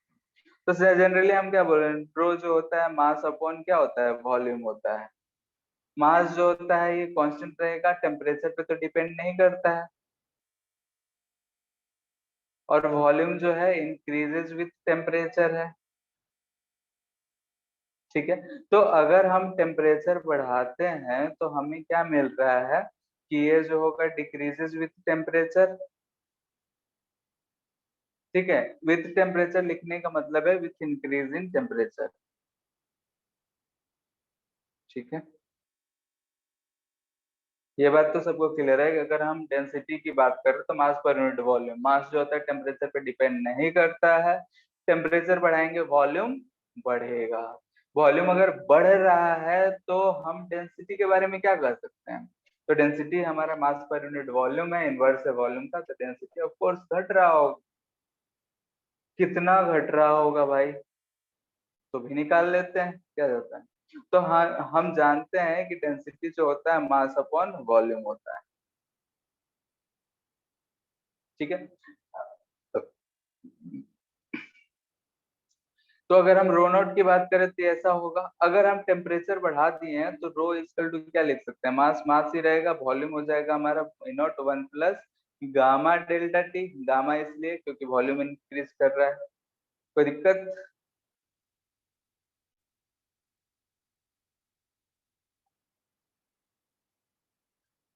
ठीक है, तो यहाँ पे ध्यान से देखो m बाई वी नॉट, क्या हमें रो नॉट ही दिख रहा है?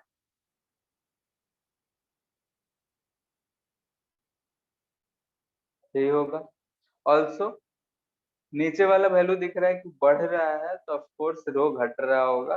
रो को हम लिख सकते हैं rho nought 1 plus gamma delta t raised to power -1। This implies that rho is equal to rho nought 1 minus gamma delta T.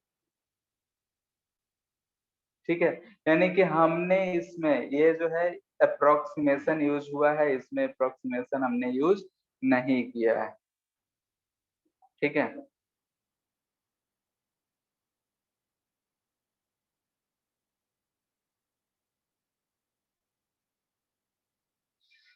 तो अगर डेंसिटी की बात किया जाएगा, डेंसिटी हम 90% केसेस में ये यूज करते हैं, rho equal to rho nought 1 minus gamma delta. इतना में किसी को दिक्कत?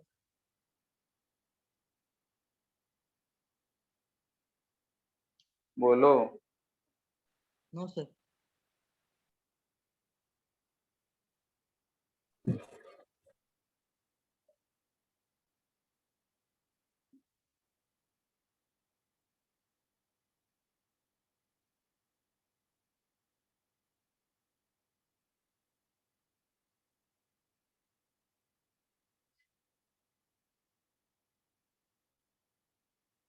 ठीक है, यहाँ से हमें क्या मिल रहा है कि जो डेंसिटी है किसी भी मटेरियल के लिए, वो हमें दिख रहा है कि अगर हम टेम्परेचर बढ़ाते हैं तो डेंसिटी हमें घटता हुआ दिख रहा है। ठीक है, जैसे जैसे टेम्परेचर बढ़ाएंगे वैसे वैसे डेंसिटी हमें घटता हुआ दिख रहा है। लेकिन वाटर के लिए ऐसा नहीं होता है। वाटर के लिए अगर हम एक्सपेरिमेंटल देखें तो उसका वैल्यू ऐसा कुछ जाता है।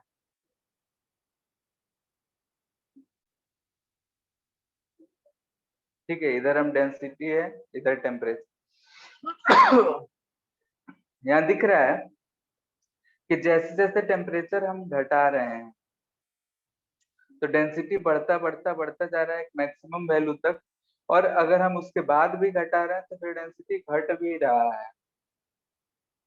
ठीक है, यानी कि यहाँ से दिख रहा है कि अगर टेम्परेचर 0 डिग्री से लेकर 4 डिग्री सेल्सियस तक हम बढ़ाते हैं तो डेंसिटी इसका बढ़ता है, और 4 डिग्री पे इसका जो डेंसिटी होता है वो मैक्सिमम होता है।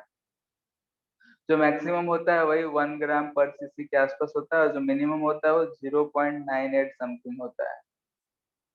ठीक है, थोड़ा सा का फर्क है, तो इतना होता है, ये डेंसिटी वेरिएशन है। तो हम ये जान रहे हैं कि एनोमलस बिहेवियर शो करता है वाटर। ठीक है, तो यहाँ से हमें दिख रहा है कि डेंसिटी ऑफ वाटर जो है मैक्सिमम होता है at 4 degree Celsius, 4 degree Celsius पे। कहा जाता है कि it is due to presence of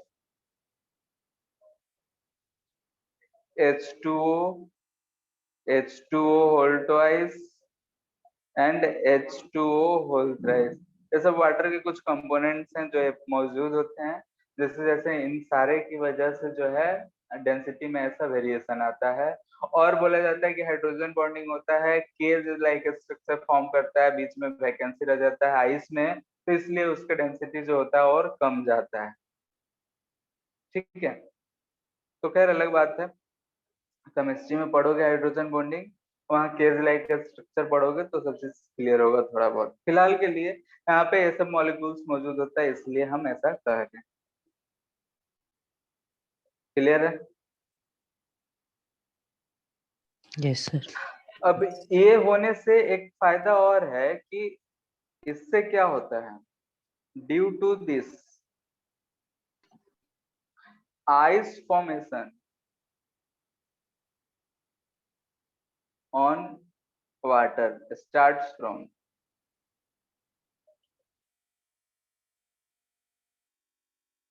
top surface. ठीक है, बचपन में पढ़े होंगे कि आइस का डेंसिटी जो होता है कम होता है एज कम्पेयर टू वाटर, तो आइस जो है ऊपर आ जाता है और ऊपर वाले सरफेस से आइस फॉर्मेशन होता है। और यही रीजन है कि जो एक्वेटिक लाइफ है वो अंदर आराम से रह लेता है, क्योंकि अंदर वाला टेम्परेचर तो अभी भी कितना रहा होगा, 4 डिग्री सेल्सियस ही। क्लियर है? यानी कि अगर हम आइस फॉर्मेशन की बात करते हैं, ठीक है, आइस फॉर्मेशन, तो लेट से कि जो हमारा टेम्परेचर 20 डिग्री सेल्सियस से 4 डिग्री सेल्सियस तक घटता हुआ जा रहा है, इस केस में डेंसिटी हमारा क्या हो रहा है, इंक्रीज हो रहा है, हो रहा है। तो यहाँ पे हमारा जो सरफेस है नीचे की तरफ वाटर है, इधर बाहरी टेम्परेचर जो है लेट से घट रहा है, टेम्परेचर डिक्रीज कर रहा है। तो यहाँ पे ऊपर वाला जो मॉलिक्यूल्स वाटर के होंगे, इनका डेंसिटी जो है पहले क्या हो रहा है, इंक्रीज कर रहा है, तो ये नीचे जाएंगे, नीचे वाला जो डेंसिटी होगा ऊपर आएगा, ऐसा होगा? बोलो। Yes sir. ठीक है, ये कब तक, अप टू 4 डिग्री सेल्सियस तक। लेकिन जब हम टेम्परेचर को 4 डिग्री सेल्सियस से 0 डिग्री सेल्सियस पे लाएंगे, जब आइस फॉर्मेशन शुरू होगा, तब डेंसिटी जो है हमें दिख रहा है कि डिक्रीज हो रहा है। डेंसिटी डिक्रीज हो रहा है, यानी कि इस केस में हम अगर देखेंगे, ये हमारा सरफेस है, इधर लिक्विड है, बाहर का टेम्परेचर अगर हम घटा रहे कहाँ से कहाँ, तो इस केस के लिए है यानी कि 4 डिग्री से कम कर रहे हैं, तो यहाँ जो वाटर मॉलिक्यूल है उसका डेंसिटी तो ऐसे ही क्या है, घट ही गया है। ये नीचे जाएगा कि इट रिमेन्स यहीं पे रहेगा, रिमेन्स एट टॉप। नीचे वाले का डेंसिटी ज्यादा है, वो नीचे ही रहेगा यहाँ पे। तो ये ऐसा फॉर्मेशन है, नहीं कि यहाँ पे ये वाला जो है पहले फ्रीज होगा, अपर सरफेस पहले फ्रीज हो जाएगा, धीरे धीरे नीचे वाला सरफेस फ्रीज होगा। क्लियर है? तो वाटर का जो एनोमलस बिहेवियर है, यस यही सर। रीजन है कि जो एक्वेटिक लाइफ है वो जिंदा रह पाता है जब आइस ऊपर से फ्रीज कर जाता है तब भी, क्योंकि अंदर वाला जो वाटर होता है उसका टेम्परेचर लगभग अभी भी 4 डिग्री सेल्सियस रहता है। जो भी उतने पे सरवाइव कर पाते हैं वो लोग रहते हैं। कोई दिक्कत? इसमें आइस फॉर्मेशन का रेट किस रेट से ग्रोथ होगा, कितने समय में कितना थिकनेस होगा, वो सारा चीज हम लोग फिर से डिस्कस करेंगे हीट ट्रांसफर में। ठीक है, इतना अभी कुछ जो पढ़े उसमें कोई दिक्कत है तो बोलो।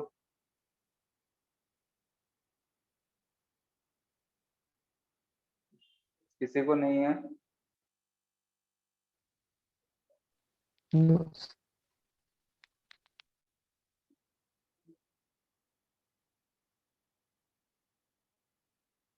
ठीक है, नेक्स्ट है by metallic strip. By metallic मतलब सर बाई मतलब 2। हाँ बोलो। सर जो अपर सरफेस पे आइस जमता है उसके बारे में एक बार और फिर से बताइए। ठीक है, ऐसे 2 मटेरियल के बने रहेंगे। सर हाँ सर अपर सरफेस पे जो आइस बनता है हेलो, उसके बारे में बताइए। क्या बोल रहे हो, आवाज नहीं आ रहा है। सर जो अपर सरफेस पे आइस बनता है उसके बारे में फिर से एक बार बताइए ना। ठीक है, ये वाला पोर्शन समझ में आया, फर्स्ट केस। यस सर वो समझ में आ गया। फर्स्ट केस में क्या है, यहाँ का ये जो वाटर मॉलिक्यूल है, टॉप मोस्ट पॉइंट पे जो वाटर मॉलिक्यूल है, वहां उसका टेम्परेचर, यानी कि पहले सराउंडिंग का टेम्परेचर घटा तो सबसे पहले टॉप मॉलिक्यूल होंगे उसी का टेम्परेचर को इफेक्ट करेगा एज कम्पेयर टू नीचे वाले वाटर मॉलिक्यूल्स के अपेक्षा। Yes sir. क्लियर है। तो टॉप वाले जो वाटर मॉलिक्यूल्स हैं उनका डेंसिटी क्या हो जा रहा है, बढ़ जा रहा है टेम्परेचर घटने की वजह से। जब टेम्परेचर हम 20 से लेट से 4 डिग्री सेल्सियस पे पहुंच रहे हैं तो ये जो मॉलिक्यूल है वो भारी हो गया तो किधर जाएगा, नीचे की तरफ। और जो यहाँ जिसका डेंसिटी कम है वो किधर जाएगा, ऊपर की तरफ। Yes sir. ऐसा होगा सिचुएशन कब, जब टेम्परेचर घटते घटते यहाँ 4 डिग्री तक आ रहा है तब, क्योंकि वहां तक डेंसिटी बढ़ रहा है। लेकिन जब 4 से कम और होने लगा तब तो डेंसिटी क्या होने लग रहा है, घटने लग रहा है। अब अगर यहाँ पे जो भी मॉलिक्यूल है उसका अगर टेम्परेचर डिक्रीज हुआ तो डेंसिटी घट गया, यानी कि नीचे वाले से के कंपैरिजन में यहाँ पे अगर मॉलिक्यूल 1 है यहाँ मॉलिक्यूल 2 है तो डेंसिटी ऑफ 1 जो लेस देन डेंसिटी ऑफ 2 है, तो ये क्या होगा, अपने जगह पे ही रह जाएगा। यस और अपने जगह पे ही है और टेम्परेचर घट रहा है तो पहले फ्रीज तो वही करेगा, क्योंकि यस सबसे पहले जो टेम्परेचर घटना है बाहर सराउंडिंग का 0 हुआ तो इसी का 0 हो रहा है, ये नीचे तो गया नहीं। ठीक है, यानी कि इस केस में क्या होता है, फ्रीजिंग टॉप से होता है। बाकी सब लिक्विड में क्या है, यही वाला केस रह जाता है। तो जैसे जैसे डेंसर जाता है तो डेंसर वाला नीचे चला जाता है, नीचे चलते चलते चलते चलते, यानी कि उसमें फ्रीजिंग जो है नीचे से चालू होकर ऊपर तक आता है। क्योंकि ऊपर जहाँ टेम्परेचर कम हुआ डेंसिटी बढ़ा वो मॉलिक्यूल नीचे, नीचे जिसका है वो ऊपर आ गया, यानी कि बार बार ऐसा होता रहेगा। क्लियर है। Yes sir. ठीक। बाई मेटेलिक स्ट्रिप, स्ट्रिप समझते ही हो, स्ट्रिप समझते हो ना। यस। Yes sir. ठीक है, हाँ रूलर जो होता है स्केल जिससे मेजर करते हैं वो भी स्ट्रिप जैसा हम मान सकते हैं। तो वैसे ही कुछ स्ट्रिप बोला जाता है। तो ऐसा यानी कि दो दो मटेरियल से ऐसा बना हुआ है लेट्स से। ठीक है, यानी कि ऊपर कोई और मटेरियल है, नीचे कोई और मटेरियल है। ऊपर लेट से कॉपर है, नीचे लेट से आयरन है। ठीक है, इसे 2 डायमेंशन में अगर देखेंगे तो ऐसा हमें कुछ दिखेगा। एक साइड से देखेंगे तो एक मटेरियल इधर है, एक मटेरियल ऐसा। ठीक है, कॉपर, इसका लेंथ एल। अब ऐसा अगर हम इसमें बहुत बढ़िया से चिपका दिए हैं, एकदम ऐसा कर दिए हैं कि ये भाई दोनों साथ साथ चिपका रहेगा। ठीक है, फेविकॉल का जोड़ है, कभी छूटेगा ही। अब अगर हम इसे हीट करें तो क्या होगा, बताओ। दो अलग अलग मटेरियल्स हैं, दोनों का एक्सपेंशन सेम होगा या अलग अलग होगा, अलग अलग होगा। अलग अलग होगा। ठीक है, यस लेट सर। से कि कॉपर ज्यादा एक्सपेंड कर रहा है, यानी कि हम यहाँ पे मान लेते हैं कि let alpha of copper is greater than alpha of iron. तो अगर हम हिट करेंगे तो हमें क्या दिखेगा कि कॉपर का एक्सपेंशन जो होगा वो ज्यादा होगा।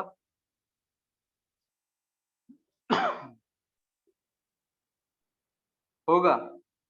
Yes sir. अब भाई दोनों तो जन्मों जन्मान के लिए एक दूसरे से चिपक चुके हैं। ठीक है, कि जन्म जन्म का रिश्ता हो गया इन लोग का। तो अब क्या करें, यहाँ तो बहुत ही बड़ा धर्म संकट उत्पन्न हो गया अगर ये कर रहे हैं तो क्या होगा ऐसे केसेस में, कुछ सोच पा रहे हो।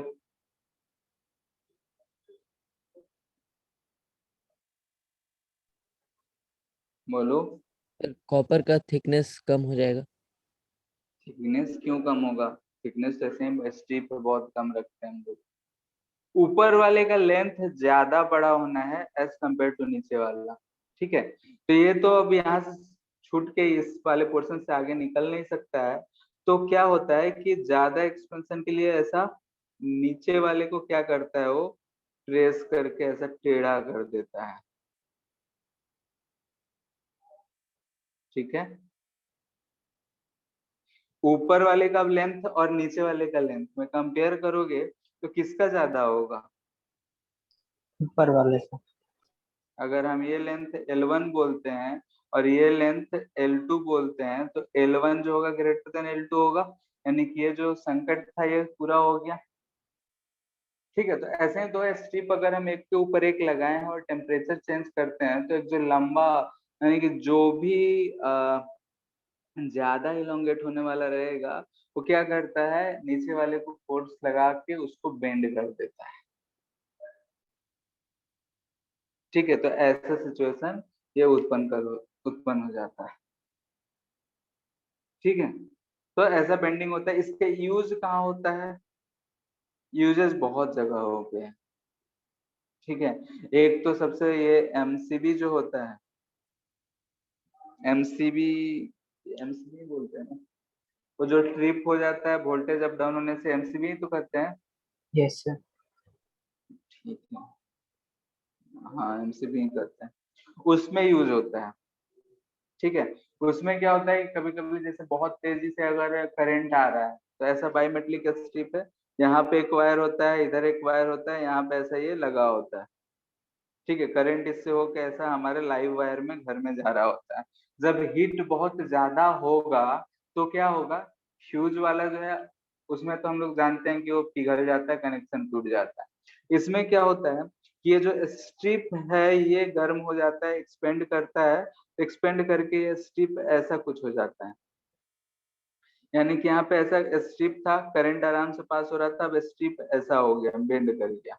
तो बेंड कर गया तो ये वाला तो हट गया, तो कनेक्शन क्या हो गया, कट गया। यानी कि घर का कनेक्शन क्या होता है, कट जाता है। फिर थोड़े थोड़े धीरे धीरे धीरे धीरे थोड़ी देर में ये कूल होता है, तो फिर से अपना ओरिजिनल पोजीशन पे आता है, तो फिर से चलने लगता है। ठीक है, और जो हम लोग ट्रिप हो जाता है उठाते नहीं जाते हैं, तो उसका भी कंसेप्ट है, तो मैग्नेटिक कंसेप्ट है, तो उसको हम लोग नहीं कर रहे हैं। दोनों चीज लगा होता है कि अगर बहुत ज्यादा हाई टेम्परेचर आ जाए तो ये लगा होता है बायोमेट्रिक स्ट्रिप। ठीक है, जो कि हमारा कनेक्शन कटने में मदद करता है। ठीक है, बहुत जगहों पे जहाँ पे बहुत ही हाई टेम्परेचर पे थर्मोमीटर ये सब यूज होते हैं, वहां पे भी हम लोग बायोमेट्रिक स्ट्रिप का यूज करते हैं कि अगर टेम्परेचर बढ़ जाए या कुछ हो जाए तो ये जो है हीट करके कनेक्शन टूट जाए। ठीक है, जो भी करंट जा रहा था उसका कनेक्शन टूट जाए, वैसे जगहों पे हम लोग इसका यूज करते हैं। क्लियर है? Yes sir. ठीक है, तो बायोमेट्रिक स्ट्रिप अगर कहीं भी दिखे तो मोस्टली ऐसे ही जगहों पे यूज करा जाता है कि अगर हम हीट का काम ले रहे हो, यानी कि करंट पास हो रहा हो, या फिर बहुत ही ज्यादा मान लेते हैं आयरन है जहाँ पिघलाया जाता है, वहां भी यूज करा जाता है कि करंट से अगर पिघला रहे हैं या तो जैसे भी पिघला रहे हैं, तो बहुत ही हाई टेम्परेचर रहता है, तो वहां यूज करते हैं कि अगर ज्यादा हो जाए बाहर, हीट जो आए दूसरे को नुकसान ना करे, तो वहाँ सेफ्टी पर्पज के लिए हम लोग बायोमेट्रिक स्ट्रिप ये सब यूज करते हैं। क्लियर है इतना? Yes sir. ठीक है।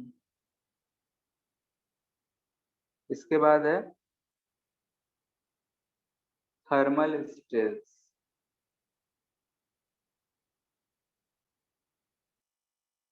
And strain. ठीक है, स्ट्रेस एंड स्ट्रेन के बारे में तो हम लोग पढ़े ही थे।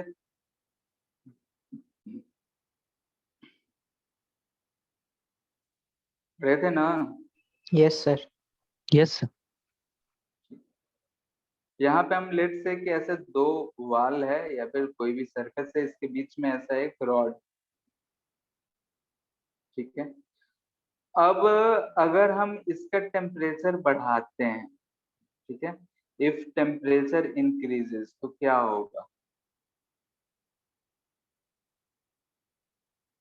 बोलो। दो वाल है, दो वाल के बीच में रॉड है, लेकिन हम टेम्परेचर बढ़ा रहे हैं, रॉड बेंड हो जाएगा।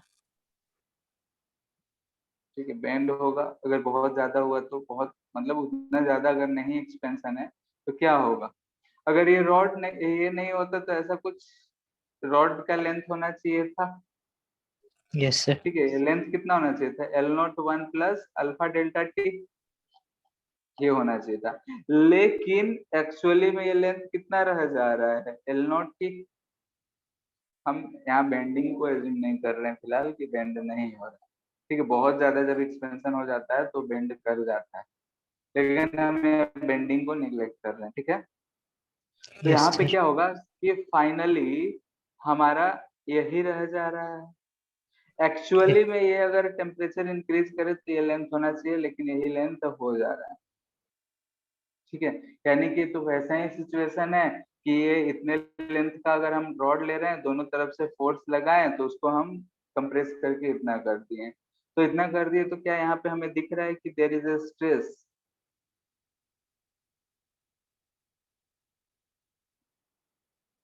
दिख रहा है, बोलो यस सर। कितना।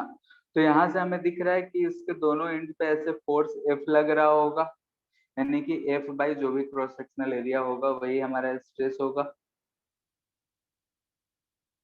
ठीक है, लेकिन हम फोर्स तो पता नहीं है, तो भाई कैसे क्या करें।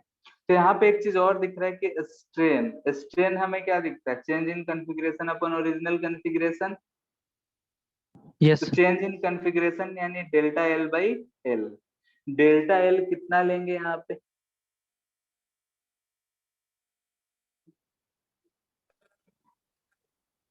0 जीरो कैसे, अल्फा डेल्टा टी। ठीक है, अल्फा डेल्टा टी नहीं, कैसे लो आएगा वही, कैसे आएगा वही चीज हम लोग को यहाँ पे सीखना है।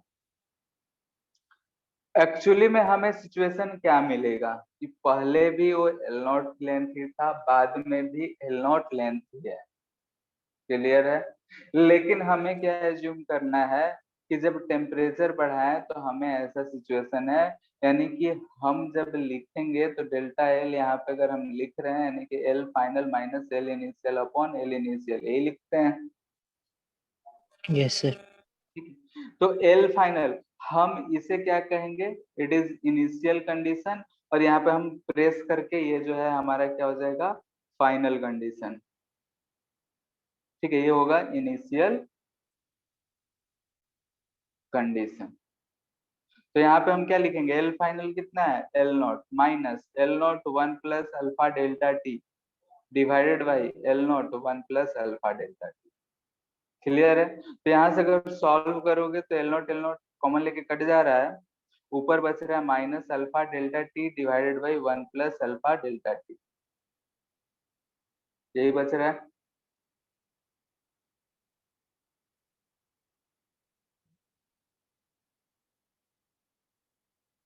बोलो, यस सर।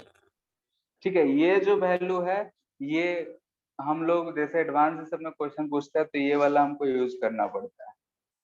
ठीक है, लेकिन जनरल इन जनरल अगर हमको यूज करना हो, हम क्या करते हैं कि जो अल्फा डेल्टा टी है वो much much less than one होता है, तो इसलिए one plus alpha delta T को अप्रोक्सीमेटली हम लोग वन यूज कर लेते हैं। तो यहाँ से हम बोलते हैं कि स्ट्रेन जो है वो हमें मिल गया minus alpha delta T. Minus क्यों आ रहा है, क्योंकि यहाँ पे हमें दिख रहा है कि लेंथ घट रहा है। क्लियर है, अगर स्ट्रेन इतना आ गया तो स्ट्रेस जो होता है वो गामा इंटू स्ट्रेन होता है, तो गामा इंटू स्ट्रेन से हम लिख सकते हैं, मैग्नीट्यूड लिख रहे हैं तो gamma alpha delta T. Clear है, और ये स्ट्रेस को हम फोर्स अपॉन एरिया लिखते हैं, तो कभी कभी हमसे फोर्स डेवलप भी पूछा जाता है तो फोर्स हम लिख सकते हैं गामा ए अल्फा डेल्टा टी। ठीक है, तो इस पे डायरेक्टली क्वेश्चन जो होते हैं फॉर्मूला बेस्ड आएंगे, तो इसमें कोई भी दिक्कत नहीं करना है, आराम से सॉल्व करना है। क्लियर है, yes sir.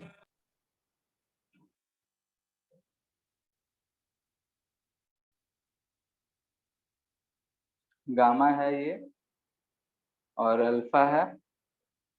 If temperature increases by delta t. Find strain and stress. ठीक है, ऐसा एक रॉड है, एक साइड से ऐसा इंड है, ऐसा कनेक्टेड है, तो बताओ क्या होगा?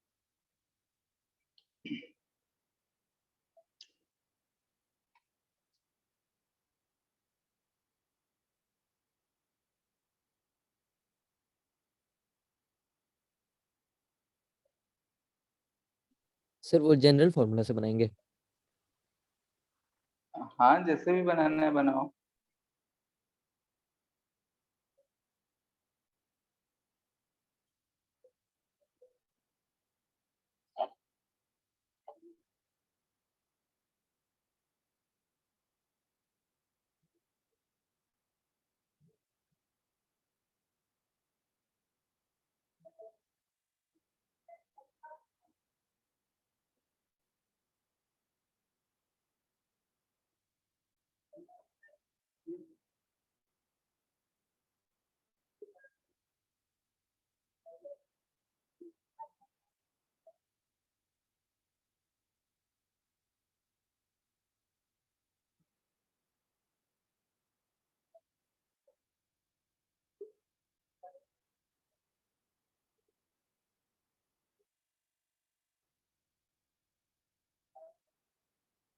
कितना आ रहा है?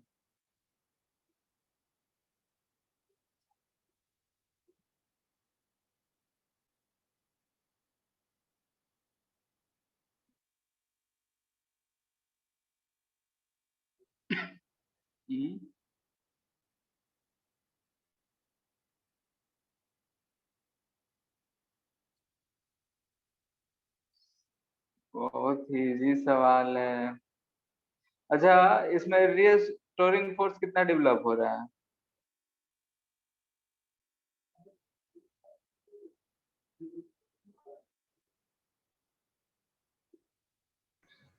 Gamma alpha delta T into ए।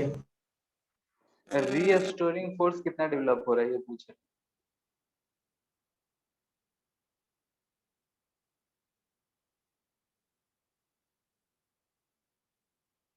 यहाँ कहीं भी अपोजिशन है या ये फ्री एक्सपेंशन है?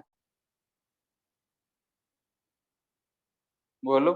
अगर हम इसे हीट कर रहे हैं तो इसमें कोई भी अपोजिशन लग रहा है कि हम हीट की आराम से मजे में वो फैलते हुए जा रहा है, ऐसा ही हो रहा है।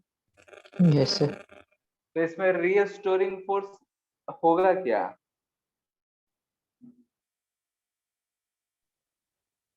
होगा? नो। नहीं होगा। रीस्टोरिंग फोर्स नहीं है तो स्ट्रेस कितना? स्ट्रेस में जो फॉर्मूला था रीस्टोरिंग फोर्स बाई एरिया था, भले ही ये जीरो तो स्ट्रेन कितना? ठीक है, तो ये जीरो। नोट करके याद रखना, कभी भी फ्री एक्सपेंशन हो तो फ्री एक्सपेंशन के केस में हमेशा स्ट्रेस और स्ट्रेन क्या होता है? जीरो होता है। क्लियर है? Yes sir. ठीक है, तो सब छोटी छोटी बातें हैं, इसमें बहुत सारे ऐसे ही छोटे छोटे पॉइंट्स रहेंगे। फॉर्मूला बेस्ड क्वेश्चन रहेगा। ठीक है, जितने फॉर्मूला पढ़े हैं डायरेक्ट ऐसे ही क्वेश्चन मिलेंगे कि ये वैल्यू दिया है, पुट करो फाइंड करो, पुट करो फाइंड करो। लेकिन वो कब फाइंड होगा? जब प्रैक्टिस करे रहोगे तब। नहीं तो gamma 2.31 into 10⁻³ area 2 millimetre, alpha 1.2, ऐसे वैल्यूज रहेंगे। ठीक है, तो ऐसा वैल्यूज देख के ही थोड़ा बहुत माथा जो है कहता है हटाओ छोड़ो नहीं करें। लेकिन अगर वही जो थोड़ा बहुत भी शुरू में ध्यान दे दिया कर लिया तो उसको समझो कि मोक्ष का प्राप्ति हो गया एक तरह से। क्यों? क्योंकि इस पे सवाल जो है ज्यादा टफ नहीं बनते हैं डायरेक्टली फॉर्मूला बेस्ड, क्योंकि हम लोग डिटेल में नहीं पढ़ रहे हैं, ऊपर ऊपर पढ़ रहे हैं, हाँ ये होता है ये होता है ये होता है, तो उतने हार्ड सवाल बनेंगे नहीं। जो बनेगा कैलकुलेशन करवाने के लिए बनेगा। कैलकुलेशन अगर अच्छा कर लिया, जोड़ घटाव गुना भाग तो रहेगा। अगर उतना करके नहीं नंबर ला सकते हैं तो फिर क्या लाएंगे? ठीक है, तो इधर के जो भी टॉपिक्स चल रहे हैं सारे रट्टे होने, सारे फॉर्मूले रटा होने चाहिए, यानी कि इसलिए हम बोल रहे हैं एक कॉपी पे जितने भी टर्म्स मिलते जा रहे हैं, फॉर्मूले मिलते जा रहे हैं, सब लिखते जाओ। क्लियर है? ठीक है, तो आज Yes, इतना ही। sir. नेक्स्ट क्लास में थर्मल एक्सपेंशन का और थोड़ा सा पोर्शन बचा हुआ है, ठीक है, तो वो खत्म कर देंगे और खत्म करके फिर हीट ट्रांसफर शुरू करेंगे। तो नेक्स्ट वीक से, नेक्स्ट क्लास शायद कल ही है ना, तो कल नेक्स्ट वीक से सोच रहे हैं कि एक दो क्लास हम लोग इलेक्ट्रोस्टैटिक भी शुरू करेंगे, ठीक है। Yes, sir. Yes sir. ठीक है, फिर आज के लिए इतना ही। Thank you sir. Thank you, sir. Thank you. अब जाओगे भाई, तो जाओगे आईपीएल देखने, है कि नहीं? कितने बजे से है सर? टॉस तो हो गया है, Yes, sir. 7:30 से हो गया। ठीक है फिर। Yes.